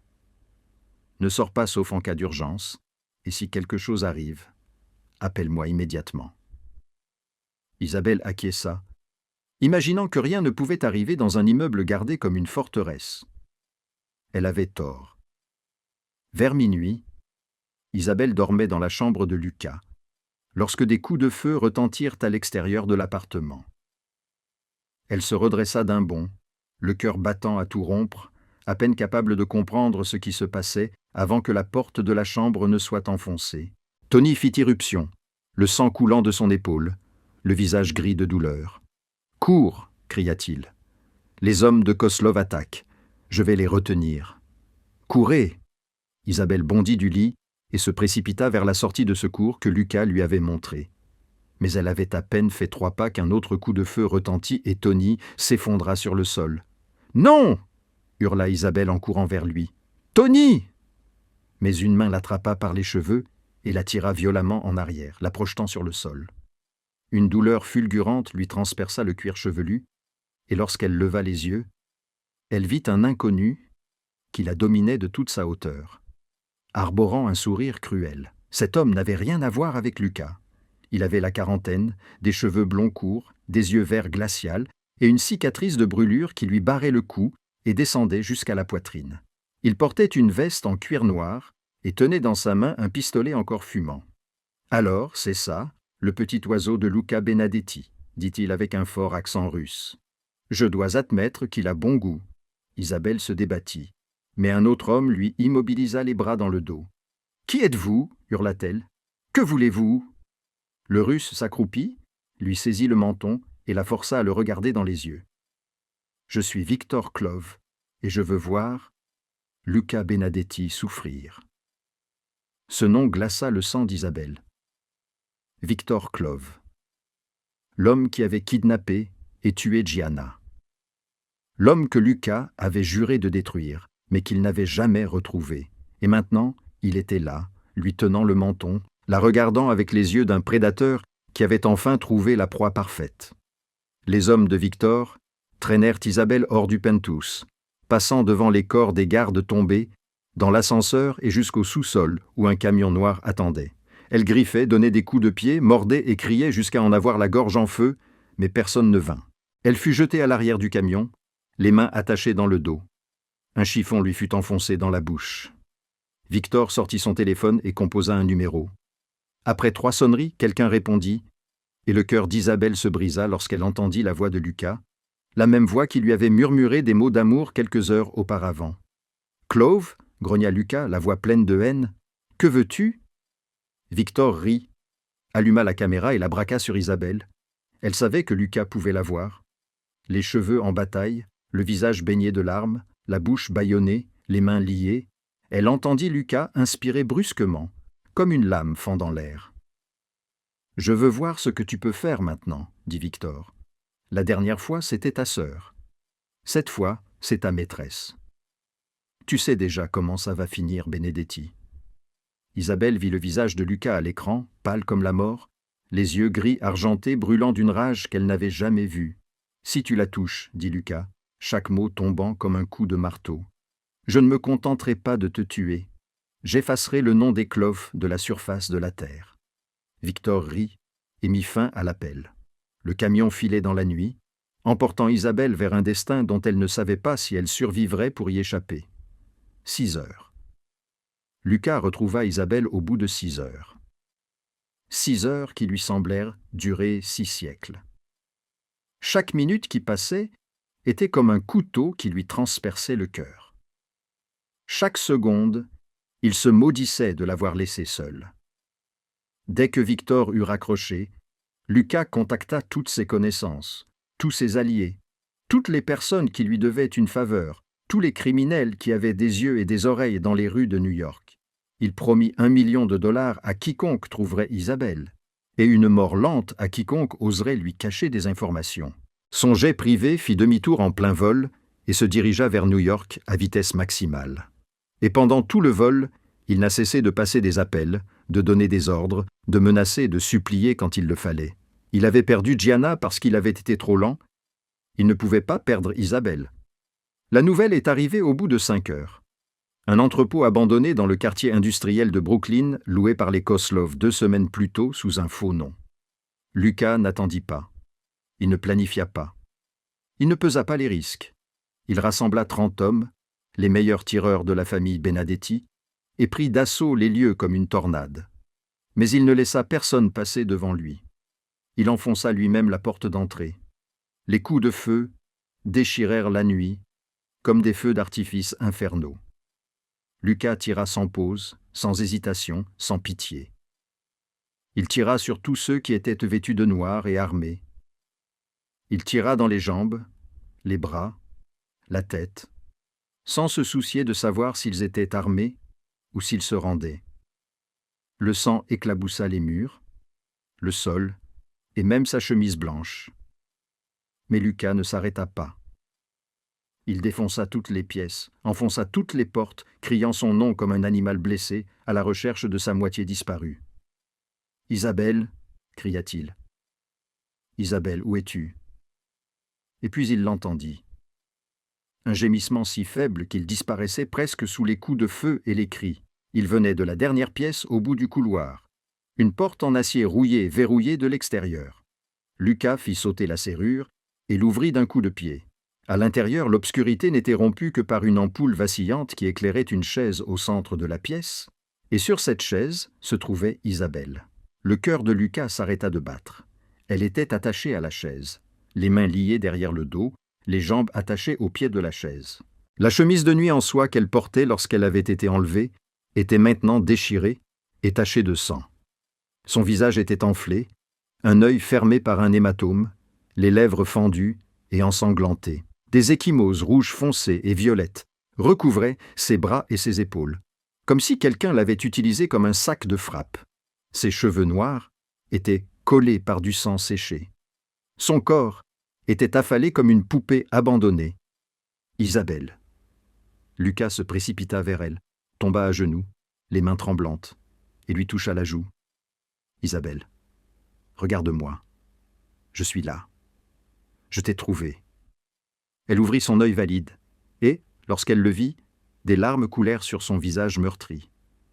Elle essaya de parler, mais ses lèvres enflées ne produisirent que des murmures inaudibles. Lucas sortit son couteau et coupa les liens. Dès que ses bras furent libres, elle s'effondra contre sa poitrine, tremblant comme un oiseau blessé. « Je suis désolé » murmura Lucas en la serrant fort dans ses bras, comme si elle risquait de disparaître s'il la lâchait. « Je suis désolé, mon amour. Je suis désolé. » C'était la première fois qu'il prononçait ces mots depuis la mort de Gianna. Il la souleva doucement, comme un enfant, et la porta hors de cette pièce infernale. Autour d'eux gisaient les corps des hommes de Clove, le sang formant des flaques sur le sol en béton. Mais Lucas ne regarda pas. Il ne regardait qu'elle, concentré uniquement sur le fait de la sortir de là, de la ramener chez elle, de la mettre en sécurité. Tony attendait dehors, l'épaule bandée, le visage pâle, mais vivant. Le garde loyal avait eu de la chance. Il avait été touché à l'épaule et soigné à temps. Lorsqu'il vit Isabelle dans les bras de Lucas, il ordonna au chauffeur de partir immédiatement. Pendant le trajet de retour vers l'appartement, Isabelle se blottit contre la poitrine de Lucas, la tête posée sur son cœur qui battait à tout rompre. Elle voulait lui dire qu'elle allait bien, qu'elle était en vie, qu'il était arrivé à temps, mais elle n'avait pas la force d'ouvrir la bouche. Lucas la regarda, les yeux gris argentés humides, mais il ne laissa couler aucune larme. Il embrassa son front, sa paupière meurtrie, ses lèvres fendues, doucement, comme s'il avait peur de lui faire encore plus mal. « Je ne laisserai pas cela se reproduire » murmura-t-il à son oreille, la voix tremblante d'une émotion qu'il ne cherchait plus à cacher. « Je te jure que personne ne te touchera plus jamais. Personne. » Isabelle ferma les yeux, et pour la première fois depuis qu'elle avait été enlevée, elle se sentit en sécurité. Le docteur Morrison quitta la chambre du Pentus à 3 heures du matin, laissant Isabelle allongée sur le lit, la tête, les bras et la poitrine bandés, une perfusion dans la veine. Elle avait 2 côtes cassées, un traumatisme abdominal, d'innombrables contusions et des lacérations cutanées, mais aucune blessure interne grave. Elle allait survivre. Elle se remettrait. Mais pour Lucas, la voir allongée là comme une poupée brisée lui faisait plus mal que toutes les balles qui avaient à transpercer son corps. Une fois le médecin parti, Tony s'était retiré et avait fermé la porte derrière lui. Lucas s'était assis sur la chaise à côté du lit d'Isabelle et l'avait regardé. Il avait regardé son visage meurtri, ses lèvres fendues, les blessures qui n'auraient jamais dû exister sur sa peau. Et pour la première fois en 8 ans, Luca Benedetti pleura, non pas les larmes silencieuses qu'il avait ravalées la nuit où Gianna avait été enterrée, mais des sanglots brisés et tremblants, le son d'un homme qui avait construit des murs d'acier autour de son cœur pendant près d'une décennie et qui les voyait maintenant s'effondrer complètement à cause d'une femme. Il se pencha en avant jusqu'à ce que son front repose contre le bord du lit, sa main agrippant ses doigts froids, et il pleura comme s'il pleurait toutes les années, où il s'était interdit de pleurer. « Je suis désolé, murmura-t-il entre deux sanglots. J'avais promis de te protéger. J'avais promis que personne ne te toucherait, et j'ai échoué. » Isabelle ne l'entendait pas. Elle était perdue dans le sommeil profond provoqué par les analgésiques. Mais Lucas continua à parler, à s'excuser, à pleurer jusqu'à ce qu'il n'ait plus de larmes. Puis il se leva, s'essuya le visage et sortit de la pièce, les yeux secs et plus froids que jamais. Victor Clove avait été capturé vivant pendant le raid. Il était détenu dans le sous-sol d'un autre entrepôt, enchaîné au mur. Son corps était couvert de bleu pour avoir tenté de se défendre. Lorsque Lucas entra, Victor leva les yeux et sourit, le sourire d'un homme qui savait qu'il allait mourir, mais qui voulait encore provoquer jusqu'à la fin. « Tu es enfin venu !» Victor cracha du sang sur le sol. La petite oiseau de Luca Benedetti était-elle délicieuse? Mes hommes ont dit qu'elle criait magnifiquement quand il ne termina pas sa phrase. Lucas attrapa Victor par les cheveux, lui tira la tête en arrière et le regarda droit dans les yeux verts, continuant à faire semblant de ne pas avoir peur. « Ma sœur, dit Lucas d'une voix grave et lente comme une cloche funèbre, elle t'a supplié de l'épargner. L'as-tu fait ?» Victor ne répondit pas. Lucas sortit le couteau de sa ceinture, la lame brillant sous la lumière.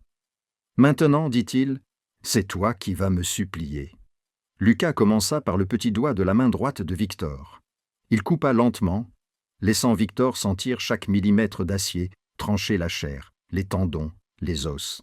Les cris de Victor résonnèrent dans le sous-sol, mais Lucas ne s'arrêta pas. L'annulaire, le majeur, l'index, chaque doigt tombait sur le sol accompagné d'un cri et d'une supplication. « S'il vous plaît !» hurla Victor, le visage baigné de larmes et de sang. « S'il te plaît, tue-moi! Tue-moi !» Lucas s'arrêta et regarda son ennemi, tremblant et suppliant. Et il se souvint de Gianna. Il se souvint de cette jeune fille de 16 ans qui avait supplié ses hommes de lui laisser la vie sauve et qui avait quand même été assassinée. Il se souvint d'Isabelle. Il se souvint de son visage battu et des blessures qui couvraient son corps. « Ma sœur a supplié, elle aussi, » dit Lucas d'une voix glaciale. « Et tu ne l'as pas écoutée.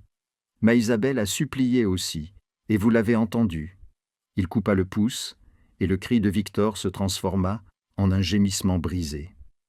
Maintenant, vous savez ce que ça fait de supplier et de ne pas être entendu. Lucas se leva et regarda l'homme qui avait autrefois été un parrain de la mafia russe et qui n'était plus maintenant qu'une masse de chair tremblante à ses pieds. Il sortit son arme, appuya le canon contre le front de Victor et appuya sur la détente.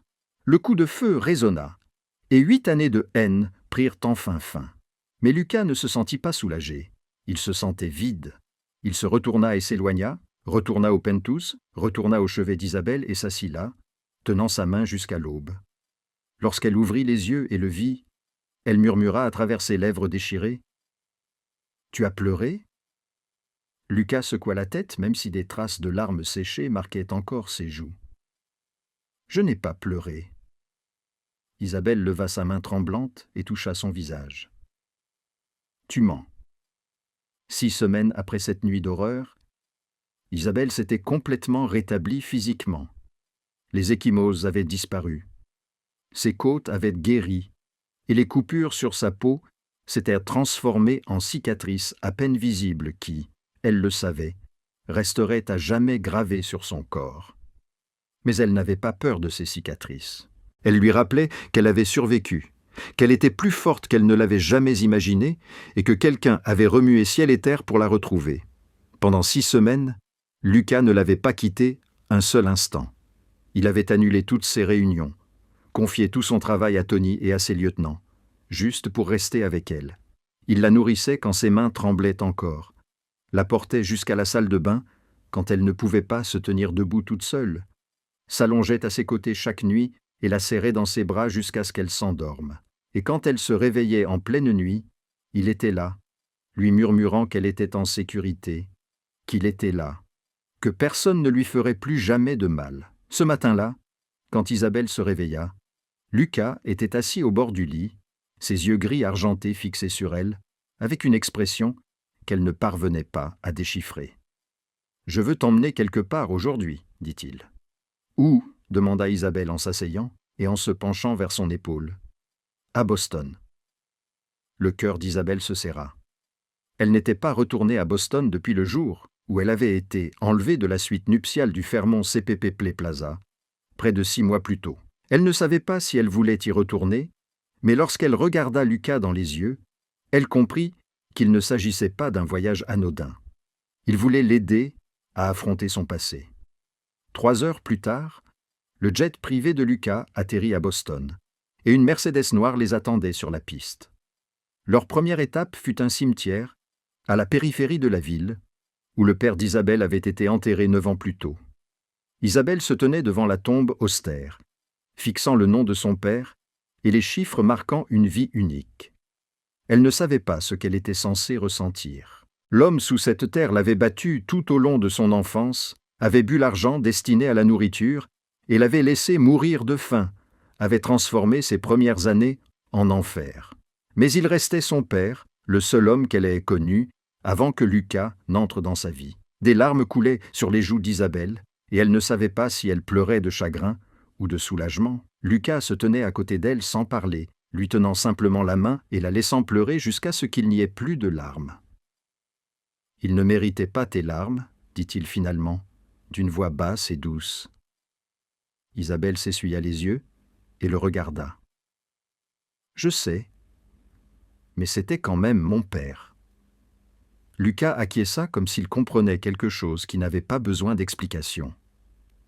Ils quittèrent le cimetière, alors que le soleil commençait à se coucher. Et Lucas l'emmena au Boston Common, le plus ancien parc du pays. Le coucher de soleil peignait le ciel de rouge, la dernière lumière filtrant à travers les arbres d'automne, perdant leurs feuilles, dispersant des motifs orange doré sur les chemins de pierre. Ils marchèrent le long de l'étang, passèrent devant des bancs où des couples discutaient tranquillement, devant des enfants qui couraient après les canards, et Isabelle sentit une paix inconnue s'installer dans sa poitrine. Lucas s'arrêta sous un vieil érable, des feuilles rouges tourbillonnant autour d'eux comme de la pluie. Il se tourna vers elle, ses yeux gris argentés reflétant quelque chose qu'Isabelle n'avait jamais vu auparavant, de la vulnérabilité, de l'incertitude, presque de la peur. « Isabelle, dit-il d'une voix basse et légèrement tremblante, tu es avec moi depuis 6 mois, mais je te connais depuis bien plus longtemps que cela. Je t'observe depuis 9 ans, je sais à quelle heure tu te réveilles, ce qui te fait peur, ce dont tu rêves quand tu dors. Je te connais. » Il fit une pause et prit une profonde inspiration. « Mais je ne m'attendais pas à tomber amoureux de toi. » Isabelle sentit son cœur s'arrêter de battre. Lucas fouilla dans sa veste et en sortit une petite boîte en velours rouge. À sa grande surprise, il s'agenouilla parmi les feuilles qui tombaient. « Je t'aime, dit-il, chaque mot étant lourd et sincère. Et je veux que tu restes avec moi pour toujours, avec moi dans mon restaurant, dans mon appartement, dans ma vie. » Il ouvrit la boîte, révélant une bague en diamant qui reflétait la lumière du soleil déclinant. Pas trop grande, pas ostentatoire, juste assez pour exprimer son amour. « Épouse-moi, dit Lucas. Pas à cause d'un contrat, pas à cause d'une dette, pas à cause de quoi que ce soit d'autre que le fait que je ne peux pas vivre sans toi. » Isabelle resta là, les larmes coulant sur son visage, fixant l'homme qui l'avait autrefois kidnappé le jour de son mariage, et qui était maintenant agenouillé devant elle à Boston Common, lui demandant d'être sa femme. Et à ce moment-là, elle sut qu'elle devait lui dire la vérité qu'elle avait cachée pendant 9 ans. La vérité stockée sur la clé USB qu'elle avait trouvée parmi les affaires de son père après sa mort. La vérité qui pouvait détruire tout ce qu'ils avaient construit. Isabelle fixait la bague en diamant qui scintillait dans l'écrin de velours rouge.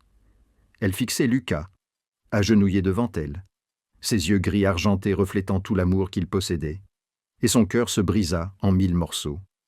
Elle l'aimait. Elle l'aimait assez pour mourir pour lui.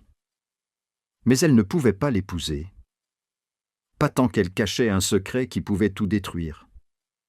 Ses mains tremblaient lorsqu'elle se pencha, referma délicatement l'écrin et le reposa dans la paume de sa main. Lucas, murmura-t-elle, la voix brisée. Lève-toi, s'il te plaît. Le sourire sur les lèvres de Lucas s'évanouit. Il se leva lentement, ses yeux gris argentés s'assombrissant de confusion et de douleur qu'il ne pouvait cacher. Isabelle. Sa voix me faisait frissonner. Isabelle acquiesça, les larmes coulant sur ses joues sans qu'elle prenne la peine de les essuyer. « Merci de m'avoir donné le choix, dit-elle, chaque mot lui coupant la gorge comme une lame. « Mais ma réponse est non. »« Pourquoi ?» demanda Lucas, ses doigts se crispant autour de la boîte à bagues jusqu'à ce que ses jointures blanchissent. « Je pensais que nous nous aimions. »« Je t'aime, » dit Isabelle, et c'était la seule vérité dont elle était absolument certaine à ce moment-là. « Je t'aime plus que tout ce que j'ai jamais aimé dans ma vie. Mais je ne peux pas t'épouser.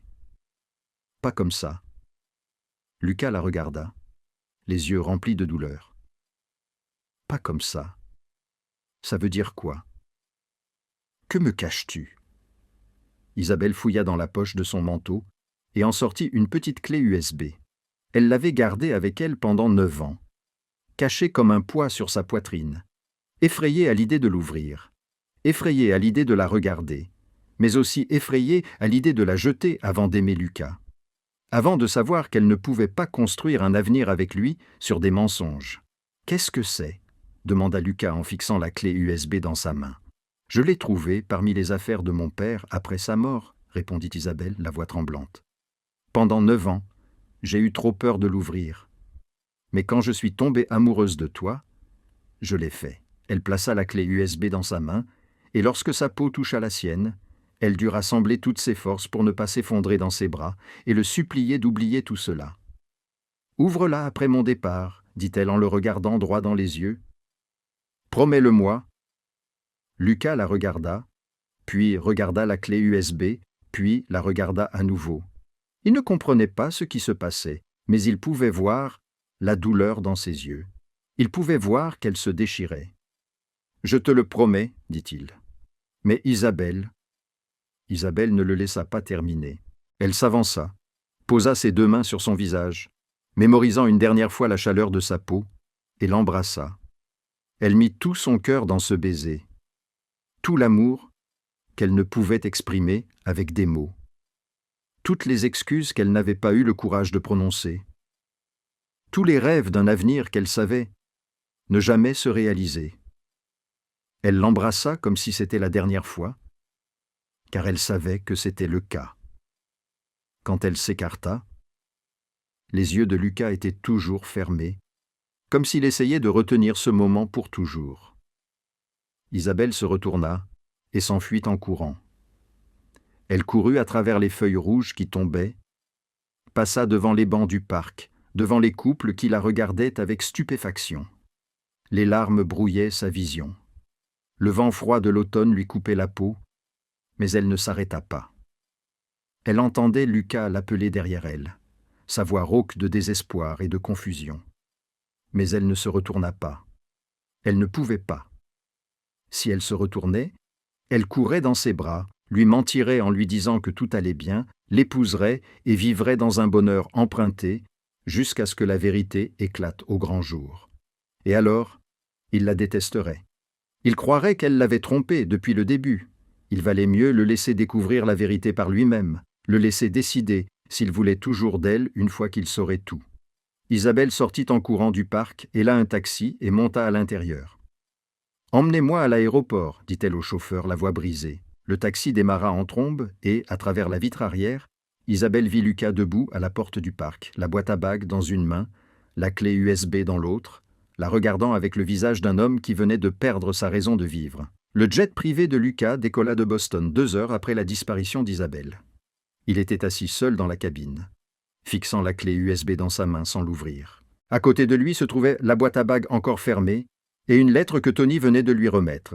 Une lettre qu'Isabelle avait confiée au garde loyal avant de s'enfuir. Avec pour instruction de ne la remettre qu'après le décollage de l'avion, Lucas ouvrit l'enveloppe avec des mains tremblantes et commença à lire. « Lucas, si tu lis cette lettre, cela signifie que je suis déjà parti. J'ai trouvé cette clé USB parmi les affaires de mon père après sa mort. Pendant 9 ans, je n'ai pas osé l'ouvrir parce que j'avais peur. Mais quand je suis tombée amoureuse de toi, je l'ai ouverte. Et j'aurais préféré ne pas le faire. Elle contient un compte bancaire suisse avec 2 millions de dollars d'argent sale provenant d'affaires dans lesquelles mon père était impliqué. Mais ce n'est pas pour cela que je ne peux pas t'épouser. Ce qui m'empêche de t'épouser, c'est la preuve que la personne qui a orchestré l'enlèvement de ta sœur.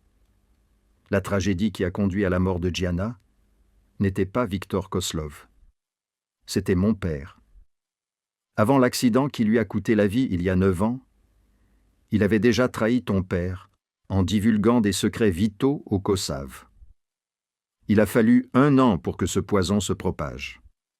Mais Gianna est morte à cause de l'ombre que mon père projetait alors qu'il était encore en vie. La dette de 1 200 000 dollars que tu disais que mon père avait contractée n'a jamais existé. C'était le prix que ton père avait fixé pour punir le mien. Mais mon père est mort avant d'avoir pu la rembourser. Je ne peux pas t'épouser en sachant cela. Je ne te mérite pas, mais je t'aime. C'est la seule vérité dont je sois certain. Isabelle. Lucas termina la lettre et resta longtemps assis là, le regard perdu dans le vide. Puis il éclata de rire. Ce n'était pas un rire amer ou douloureux, mais le rire soulagé de quelqu'un qui avait enfin compris quelque chose. « Petite idiote » murmura-t-il. « Ma chère petite idiote. »« Tony » appela-t-il. « Fais demi-tour. »« Mais monsieur, nous retournons à New York, puis à Boston, » dit Lucas d'une voix qui ne souffrait aucune discussion. Immédiatement, 45 minutes plus tard, Lucas retrouva Isabelle dans un petit café près de l'aéroport, là où elle avait fait la plonge pendant 2 ans avant de le rencontrer. Elle était assise seule dans un coin, les 2 mains serrées autour d'une tasse de café froid, les yeux rougis par les larmes, le regard vide de quelqu'un qui a tout perdu, fixant la fenêtre. Lorsque la porte du café s'ouvrit et que Lucas entra, Isabelle leva les yeux et se leva d'un bond, la chaise s'écroulant derrière elle. « Vous, murmura-t-elle, vous l'avez lu. Pourquoi es-tu encore là ?» Lucas s'approcha, s'arrêtant devant elle. Ses yeux gris argentés n'étaient plus froids ni blessés, mais chaleureux et doux, d'une manière qu'Isabelle n'avait jamais vue. « Tu penses que cela change quelque chose ?» demanda-t-il, d'une voix basse et calme. « Ton père est mort. Tu n'es pas ton père. »« Mais Gianna, » dit Isabelle, les larmes coulant à nouveau, « ta sœur est morte à cause de mon père. Tu ne peux pas pardonner ça. »« Gianna est morte il y a 8 ans, » répondit Lucas, « et j'ai vécu dans la haine assez longtemps. Je ne veux plus de haine. Je te veux, toi. » Il lui prit la main, la serrant fermement comme s'il craignait qu'elle ne s'enfuît à nouveau. « Cette dette, » continua-t-il, « elle n'a jamais existé. Tu as raison. Mon père l'a créée pour punir le tien. Mais quand ton père est mort, j'aurais pu l'effacer. » Isabelle le regarda, perplexe. « Alors pourquoi ne l'as-tu pas fait ?»« Parce que j'avais besoin d'une raison pour te garder près de moi, » répondit Lucas. Et pour la première fois, il ressemblait à un garçon confessant sa culpabilité. « Quand je t'ai trouvé, je ne voulais que te faire payer. Mais quand je t'ai rencontré, quand je t'ai vu là, dans ta robe de mariée, j'ai su que je ne pouvais pas te laisser partir. J'ai inventé cette dette pour avoir une excuse pour te garder. » Isabelle resta là, bouche bée, ne sachant pas si elle devait rire ou pleurer. « Tu savais depuis le début ?» demanda-t-elle. « Tu savais ce que mon père avait fait. Je savais que ton père avait trahi le mien. » Lucas acquiesça. « Je ne savais pas à quel point tu étais innocente avant de te rencontrer. Avant de voir une jeune fille mince et fragile, dans une robe de mariée achetée dans une boutique d'occasion, essayant d'échapper à une vie misérable en épousant un homme qui ne la méritait pas. » Il leva la main et essuya les larmes sur ses joues. « Tu n'es pas ton père, » répéta-t-il. « Tu es Isabelle. Tu es la femme qui m'a appris à aimer à nouveau, après 8 ans de froideur. Tu es la femme avec laquelle je veux passer le reste de ma vie. » Il sortit la boîte contenant la bague de sa poche et s'agenouilla devant elle dans le petit café, sous les regards stupéfaits des autres clients. « Épouse-moi, Isabelle, non pas à cause de la dette, non pas à cause des péchés de ton père, mais parce que je t'aime et que je ne peux pas vivre sans toi. » Isabelle baissa les yeux vers l'homme agenouillé devant elle. Le plus puissant parrain de la mafia de New York, agenouillé dans un café bon marché de Boston pour la demander en mariage. Et elle n'eut pas besoin d'une seconde de plus pour réfléchir. « Oui, dit-elle, la voix brisée par les rires et les larmes. « Oui, je veux bien. » 6 mois plus tard, le mariage eut lieu au restaurant Bénadet. Ce ne fut pas une grande fête avec des centaines d'invités, mais une cérémonie intime avec seulement leurs proches. Tony fut témoin. Rachel est venue de Boston pour être demoiselle d'honneur, et tout le restaurant était décoré de roses blanches et de bougies scintillantes. Isabelle portait une robe de mariée blanche, pas d'occasion cette fois-ci, mais choisie par Lucas lui-même, simple et élégante, épousant les courbes d'un corps restauré après des mois d'amour et de soins. Avant d'entrer dans la salle de cérémonie, elle se tenait devant le miroir de la loge des mariés, et la porte derrière elle s'ouvrit. Lucas entra, vêtu d'un costume noir, les cheveux soigneusement coiffés, et se plaça derrière elle, remontant doucement la fermeture éclair de sa robe, comme la première fois qu'ils s'étaient rencontrés. Isabelle regarda dans le miroir, et vit les yeux gris argentés familiers qui la regardaient avec tout l'amour du monde, et elle sourit. Cette fois, le marié s'était vraiment présenté. « Petit moineau », murmura Lucas à son oreille. Isabelle se retourna, posa sa main sur sa poitrine et sentit son cœur battre sous le tissu. « Je sais, dit-elle, et j'en suis très heureuse. L'histoire d'Isabelle et Lucas est un voyage de l'obscurité vers la lumière, de la haine vers le pardon, de la solitude vers l'amour. Elle nous rappelle que le passé ne définit pas qui nous sommes, que nous n'avons pas à porter les péchés de nos parents, et que le véritable amour a le pouvoir de guérir même les blessures les plus profondes. Peu importe à quel point la vie a été cruelle avec vous, il y a toujours quelqu'un qui est prêt à vous aimer, à vous protéger et à voir votre véritable valeur. Ce qui compte, c'est de ne jamais perdre espoir, de ne jamais cesser de croire en l'amour, et de ne jamais laisser le passé voler votre avenir. Si cette histoire vous a touché d'une manière ou d'une autre, n'hésitez pas à laisser un « j'aime » sur la vidéo et à la partager avec vos proches. N'oubliez pas de vous abonner à la chaîne et d'activer les notifications pour ne pas manquer les histoires sincères que nous vous proposons chaque jour. Nous aimerions connaître votre avis. Qu'avez-vous pensé de cette histoire? Avez-vous déjà rencontré quelqu'un qui a changé votre vie de la manière la plus inattendue? Croyez-vous que l'amour peut surmonter tous les obstacles? Partagez vos réflexions dans les commentaires ci-dessous. Nous apprécions sincèrement et écoutons attentivement chaque sentiment qui vient du fond de votre cœur. Enfin, nous souhaitons à tous ceux qui regardent cette vidéo une bonne santé, une vie joyeuse et la paix au quotidien. Merci d'avoir passé du temps avec nous pour l'histoire d'aujourd'hui. Au revoir et à bientôt dans nos prochaines vidéos.